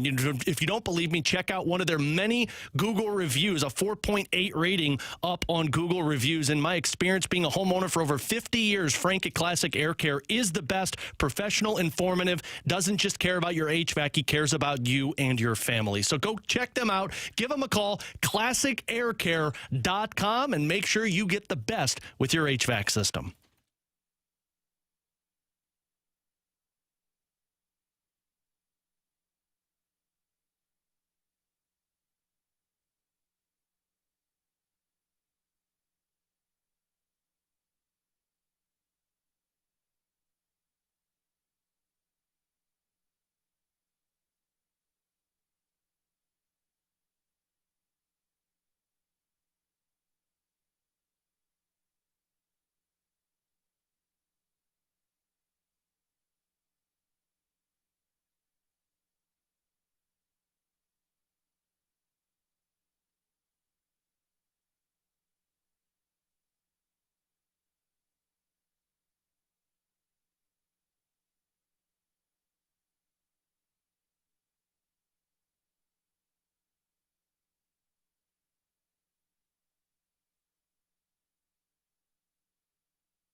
314-399-9646 is the Air Comfort Service text line for in or out. You give us a scenario. We'll tell you if we are in or out here on BK and Ferrario. Alex, let's start with this. In or out, Mike Vrabel's the coach of the Tennessee Titans in 2024. Out. I think he's the coach of the Patriots. I think that's where he goes. Although I saw Josh McDaniels was a VIP to their final game, so maybe Josh McDaniels is going to get another crack at it. But no, Vrabel's not in Tennessee. I think Mike Vrabel in Tennessee is to the point now where he looks at it and says this team has fallen off, and they're going to be a good 3 to 5 years before they're back. Yeah, I'm out. I don't see him in Tennessee either. I think he ends up going to New England. I think it's just great PR for New England. Bring in a guy that was on Belichick's staff, played in New England. You're going to be bad for 3 to 5 years. Bring him in. You know he's going to have job security there. I think he's going to New England. He'd be fun in Atlanta, too. He'd be fun in Atlanta. He'd be great. I think Vrabel's a really good coach. I think T-Bone sold him short earlier. I think he had a terrible jerk. team. I think it's respectable what they were able to do this year there. I think he's a really good defensive mind. And most importantly, I think he's a good motivator. And while that may not be the most important thing in the NFL, it does matter, especially when you've got a team that's somewhere in the middle. So I think he ends up going elsewhere. I think it's just time. I think it's time for a change for he and for the Tennessee Titans. So I think he ends up elsewhere. Alex, what do you got? Guys, in or out, Jimmy Snuggerud scores more goals this season for the Blues than what Matthew Nyes did for Toronto last year. What did Matthew So Nyes Nyes played 3 games in the regular season and then 7 playoff games and scored 1 goal. Yeah, I'll say in. I think he ends up scoring multiple goals for the Blues. I think they will bring him up at the end of this season. I do too, and I think he plays more than 3 games because Nyes with that team, I think they went to the championship game, if not the semifinals with Minnesota, and I'm not sure that Minnesota team's as good as they were last year. I think he plays close to 10 games this year with the Blues. By the way, Nyes this year has played in 35 games for Toronto. He's 21 years old. He's had 8 goals, 14 points, and is averaging about 14 and a half minutes per game. Is that the kind of role that you think Snuggerud would play? He's also third line? He's playing on the top line. He's playing on, at least right now they were at practice. Matthew Nyes? Yeah, Nyes was on the top line with Matthews and Marner at practice earlier today. Oh, he's playing about 16 minutes lately. Yeah, so I think that's the role of Snuggerud. I think Snuggerud comes in, and if I'm not mistaken, he's a right winger, comes in and plays with Robert Thomas. Looks like Nyes started out the season on like the third, fourth line occasionally, and then he's worked his way up and now is playing because he's like 16 minutes a night now. Yeah. I'll say I'm in on that, though. I think he'll come in, and if it's like 10 games, I mean, 1 goal, I'll buy into the hype. Why not? No, it's 2. I think he's going to be, 1 goal to tie it, but I think he's going to be put on the power play when he gets brought up there, too, potentially. If they're out of it, slot him into that number 1 spot. He will be standing on one spot of the faceoff dot waiting for one-timers. That one-timer is the best shot that this team would have. Yeah, absolutely. David Perron-esque. Yeah. That's what it looked like in the World Juniors. Guys, in or out, Richie Palacios will have a better season than Dylan Carlson. And he's going to start as the 4th outfielder with Tampa Bay. He'll finish the season as a starting outfielder for Tampa Bay. ALCS MVP. Yeah, with 30 bombs, and BK's like, man, he didn't have the power here in St. Louis. I'm going to say out.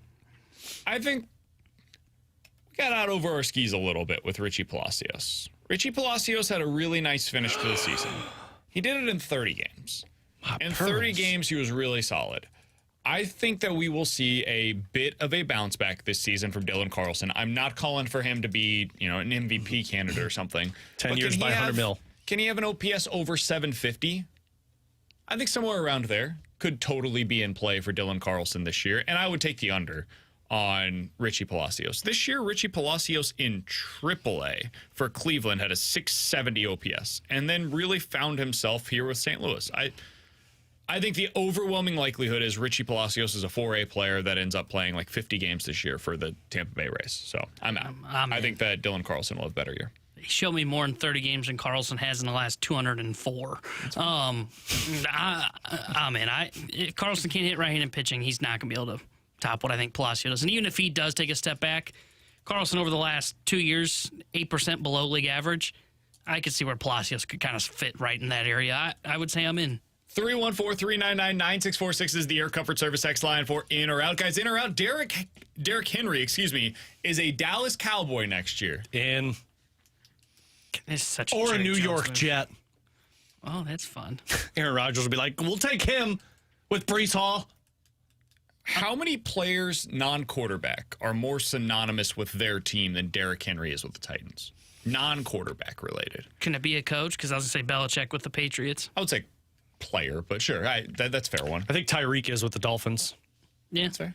I'd say Justin Jefferson with Minnesota. Yeah, TJ absolutely. Watt with the Yeah. Steelers. Yeah. Is that it? Would you say Myles Garrett with the Browns? Or Nick Chubb? I don't know which one you would have as the face. Either of way, Yeah. it's more than the quarterback. I'd agree with that. Yeah. Yeah, I think that's probably it. That's probably the list, right? I would say Detroit. Amon-Ra St. Campbell? Brown or Dan Campbell. I would say Dan Campbell's the face of that franchise. It's definitely Seattle. not Jared I think Goff. Seattle falls into that. Yeah, Pete Carroll more than What if anybody it's else. just if we eliminated the coaches and just go players? I still think I'd put Detroit on that list. I think before I think Jared Goff, I think Amon-Ra St. Brown. I'd still put Seattle on that list. I would think DK Metcalf or Kenneth Walker. Lockett or Walker over Geno Smith. Over Derrick Henry though? With Tennessee? I thought we were just putting Yeah, it the same. Oh, okay. I don't think any of these surpass Derrick Henry. It is kind of crazy, isn't it? Yeah. This team was so fun to watch in its prime because it was such a throwback. Like it felt like watching a 90s football team because the face of the franchise was the running back. That's impossible nowadays. I thought it was so cool over the weekend. I don't know if you guys saw the scene. After the game, Derrick Henry took a microphone and addressed the fans that were there at the stadium. I thought that was awesome, man. I do think his time is over in Tennessee. I could totally see the Cowboys being the spot where he lands. They love their stars. He is the biggest star running back that could be available, not named Saquon this offseason. I'll say I think that's a perfect landing spot for him. But Trying to think of some other places that he needs to go. Texans stood out to me. Oh, my God, the Texans. They need running back help in a bad way. That's the a problem- really good one. I don't know how good Derrick Henry is now. And that's fair. He's 30 years old. He has a ton of miles on him, guys. And I don't know that he has the same burst that he once did. That being said, like when Leonard Fournette went to Tampa Bay, I didn't know that Leonard Fournette had that in him anymore either. So if he goes to a good situation, I could see it being more successful than I'm currently giving it credit for. I think he needs to go to a spot with a really good offensive line. Like if Detroit didn't have David Montgomery on a multi-year deal, that would be a great spot for Derrick Henry. But I do think he ends up elsewhere, and Dallas feels like a really good spot for him. By the way, we're getting a bunch of people saying Christian McCaffrey in San Francisco. I think Kyle Shanahan before anybody. I think Shanahan. I think Debo. CMC's up there, but I think Debo Samuel's the face of that franchise. I think CMC's got to have a couple more years like this year before I can put him on it. Yeah. Yeah, I'm totally with you. All right, 314-399-9646 is the Air Comfort Service X line to get involved in the show. I realize after the fact how dismissive I'm not going to let that go. There's Mickey Mouse over here. Oh, over here. Oh, hey, guys. What's Coming up next. You're a jerk. What's Derrick going Henry on? in Baltimore would be awesome. I need Derrick Henry in Baltimore. Pass me the ball, Derek. He has thrown a bunch of touchdowns. I know he has, because he's got an arm better than Will Levis and Ryan Tannehill combined. All right, what's the comparison for this Washington team winning the CFP? We'll talk about it next.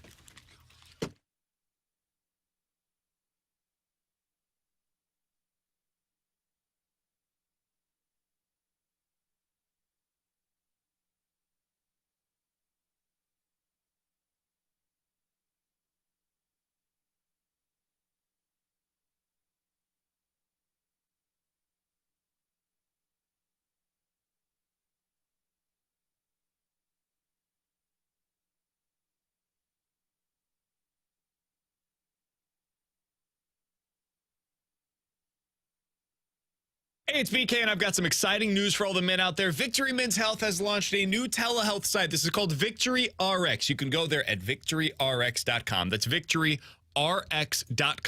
Men, go there, get prescribed the ED medication that you've been looking for. Don't mess around with some of those pills that you see out there. Those are what the other companies are selling, not with victoryrx.com. This is going to come in the form of a chewable tablet, which means it's going to work faster for you. It's going to be effective the first time around, and you will not be affected by the food or the drink that you consumed earlier in the day. This is going to be a super easy process for you. VictoryRx.com. You go to that site. They'll do your entire consults all via text. No more hoops to jump through. You don't have to put the same information in 17 different ways, not with VictoryRx.com. It's going to have active ingredients with both Viagra and Cialis, and like I said, it's going to be effective, it's going to work the first time around, and it's going to happen quick for you. So go to VictoryRx.com. That's VictoryRx.com and play hard.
Tara Hendricks here with a Sports Center update brought to you by Saliga Heating and Cooling. The Blues will be back in action tomorrow night as they'll be hosting the Florida Panthers. We'll have pregame coverage starting at 6 o'clock with Alex Ferrario and Joey Vitae. And then Joey will join Chris Kerber for Puck Drop at 7. The Sports Center update was brought to you by Saliga Heating and Cooling, an independent American Standard heating and air conditioning dealer.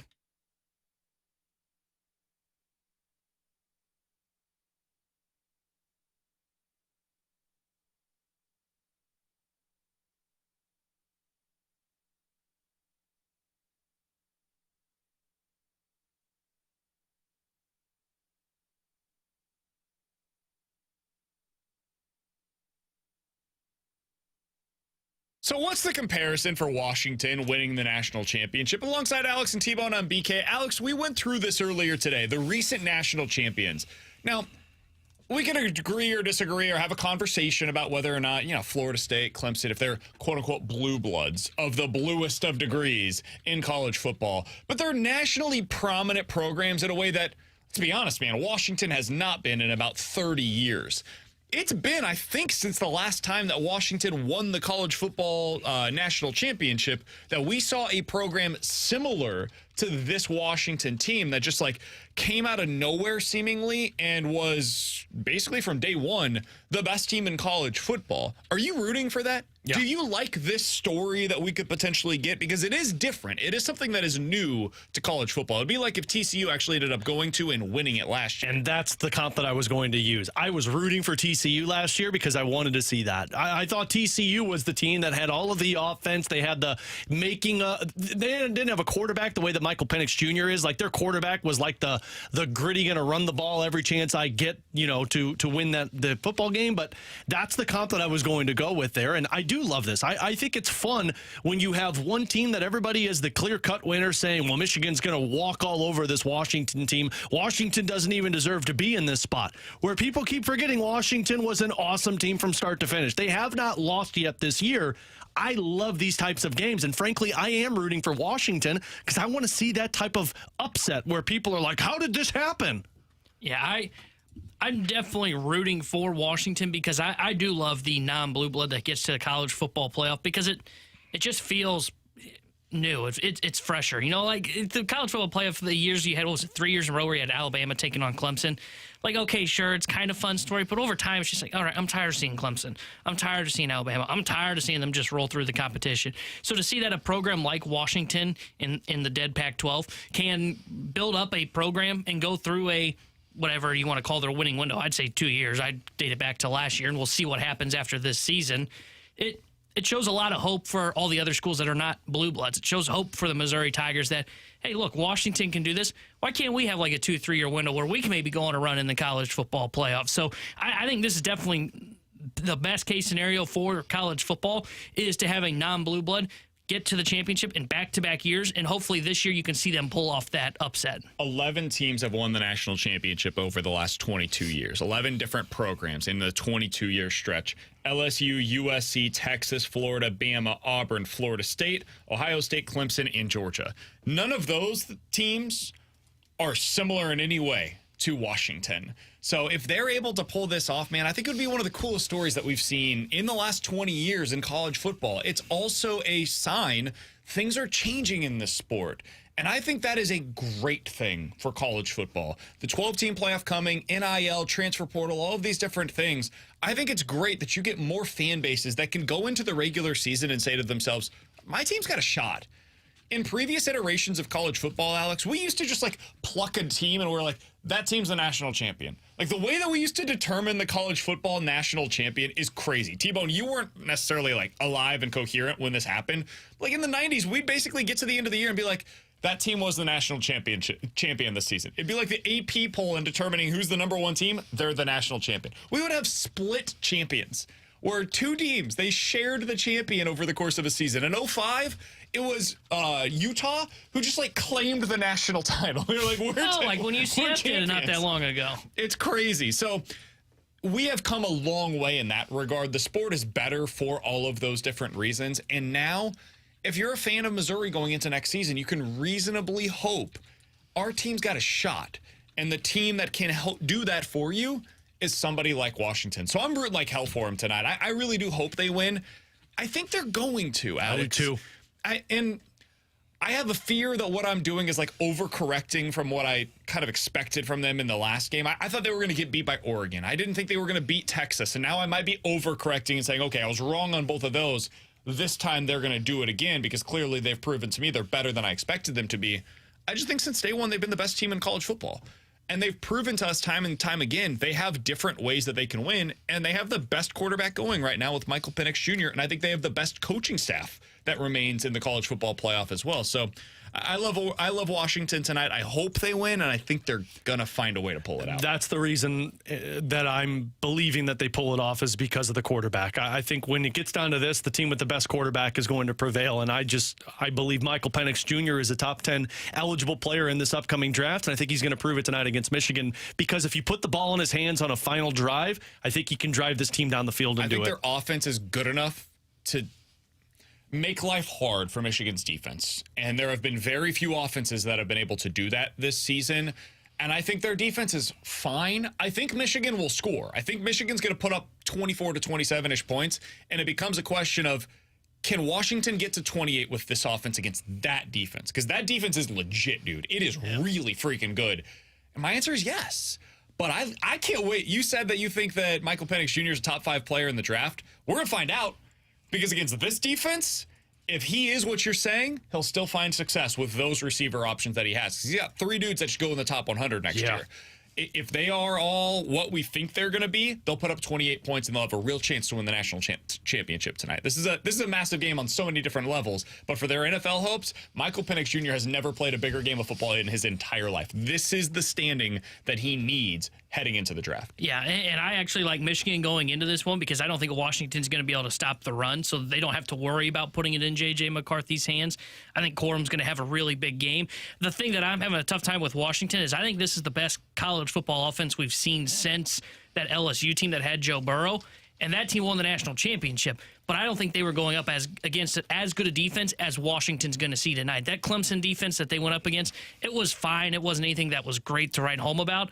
I think this defense is a lot better, and I think they can slow down the offense enough to give Michigan a chance to win this football game. Our text line asks, what is the spread? What is the over-under for tonight? Michigan is a 4.5-point favorite in this game. The total is at 55.5.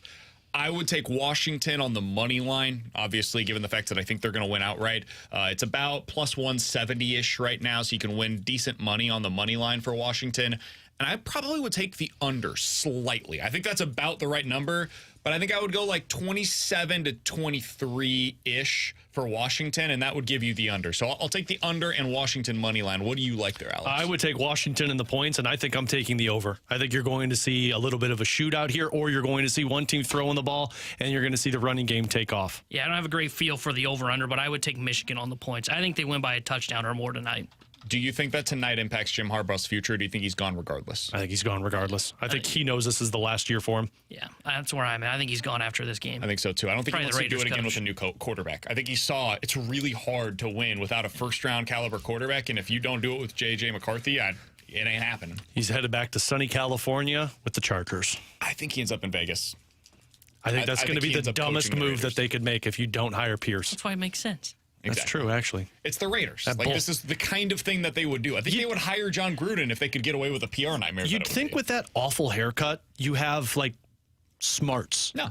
Jim Harbaugh and the ownership group in Vegas deserve each other. Mark Davis and Jim Harbaugh deserve each other. Those conversations, dude, can be a fly on the wall. I want to see Jim Harbaugh have success on that. Fail. He's Alex. That's T-Bone on BK. Coming up next, we're going to hit the BK and Ferrario Rewind with some quotes from Bill with the Third that I think you're going to want to hear. And we're giving away tickets to see Billy Joel and Sting. Stick around here on BK and Ferrario.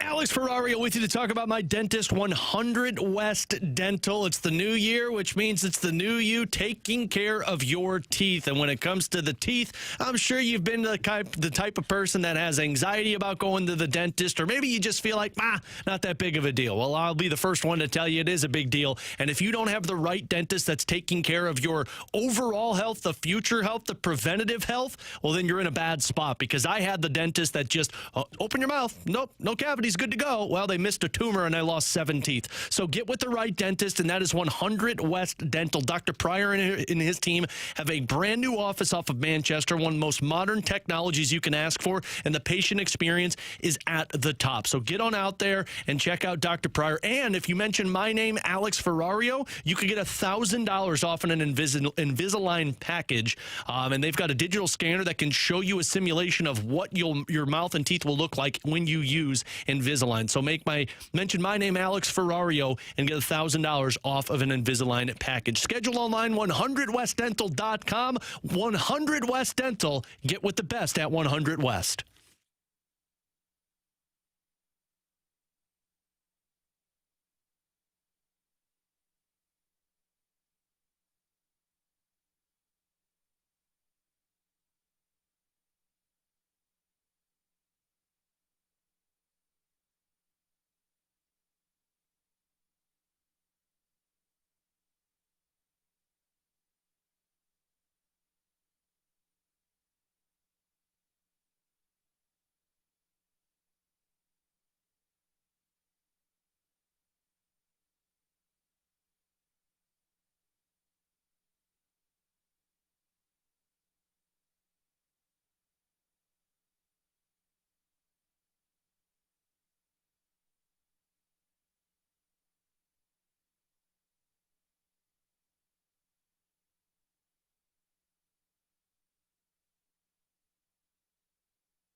Alongside Alex and T-Bone, I'm BK. Now is your chance to score a pair of tickets to see Billy Joel and Sting for one night only on Friday, September 27th. This is going to be at Busch Stadium. Tickets go on sale on Friday at 10 a.m., but you can win free tickets right now and all week long on BK and Ferrario. They will also have an opportunity on the opening drive, Fastlane. Keep it locked in right here on 101 ESPN for your opportunities to win. But right now, at 314-399-9646, if you are texter number 101, and you can answer the following question correctly, you are going home with a pair of tickets to see Billy Joel. Alex, the question today. Man, you are awful at killing time. What was the name of Billy Joel's first solo album? What was the name of Billy Joel's first solo album? If you have the correct answer T-Bone. to that question and you are texter number 101, you are getting the pair of tickets to see Billy Joel and Sting. Alex, before we get out of here today, I would like you to give me your quick reaction to something that we will certainly discuss tomorrow. This came from John Denton's newsletter today with MLB.com. He was able to talk with Bill DeWitt III, and when asked about the Cardinals' payroll situation, he said the following, Alex. When you look at what's happening with local TV, etc., it's frankly a bit challenging this year relative to last. So we are making a pretty big push by raising payroll and having revenues somewhat challenged. It's actually quite a commitment. Now, is there a little more room in there? It depends on the deal. He essentially says in this article, it's money in, money out at this point in time. They pretty much have reached their ceiling when it comes to payroll. Yeah. Now, according to Cott's contracts, just for those curious, they have committed roughly, as of today, $167 million to their opening day projected payroll.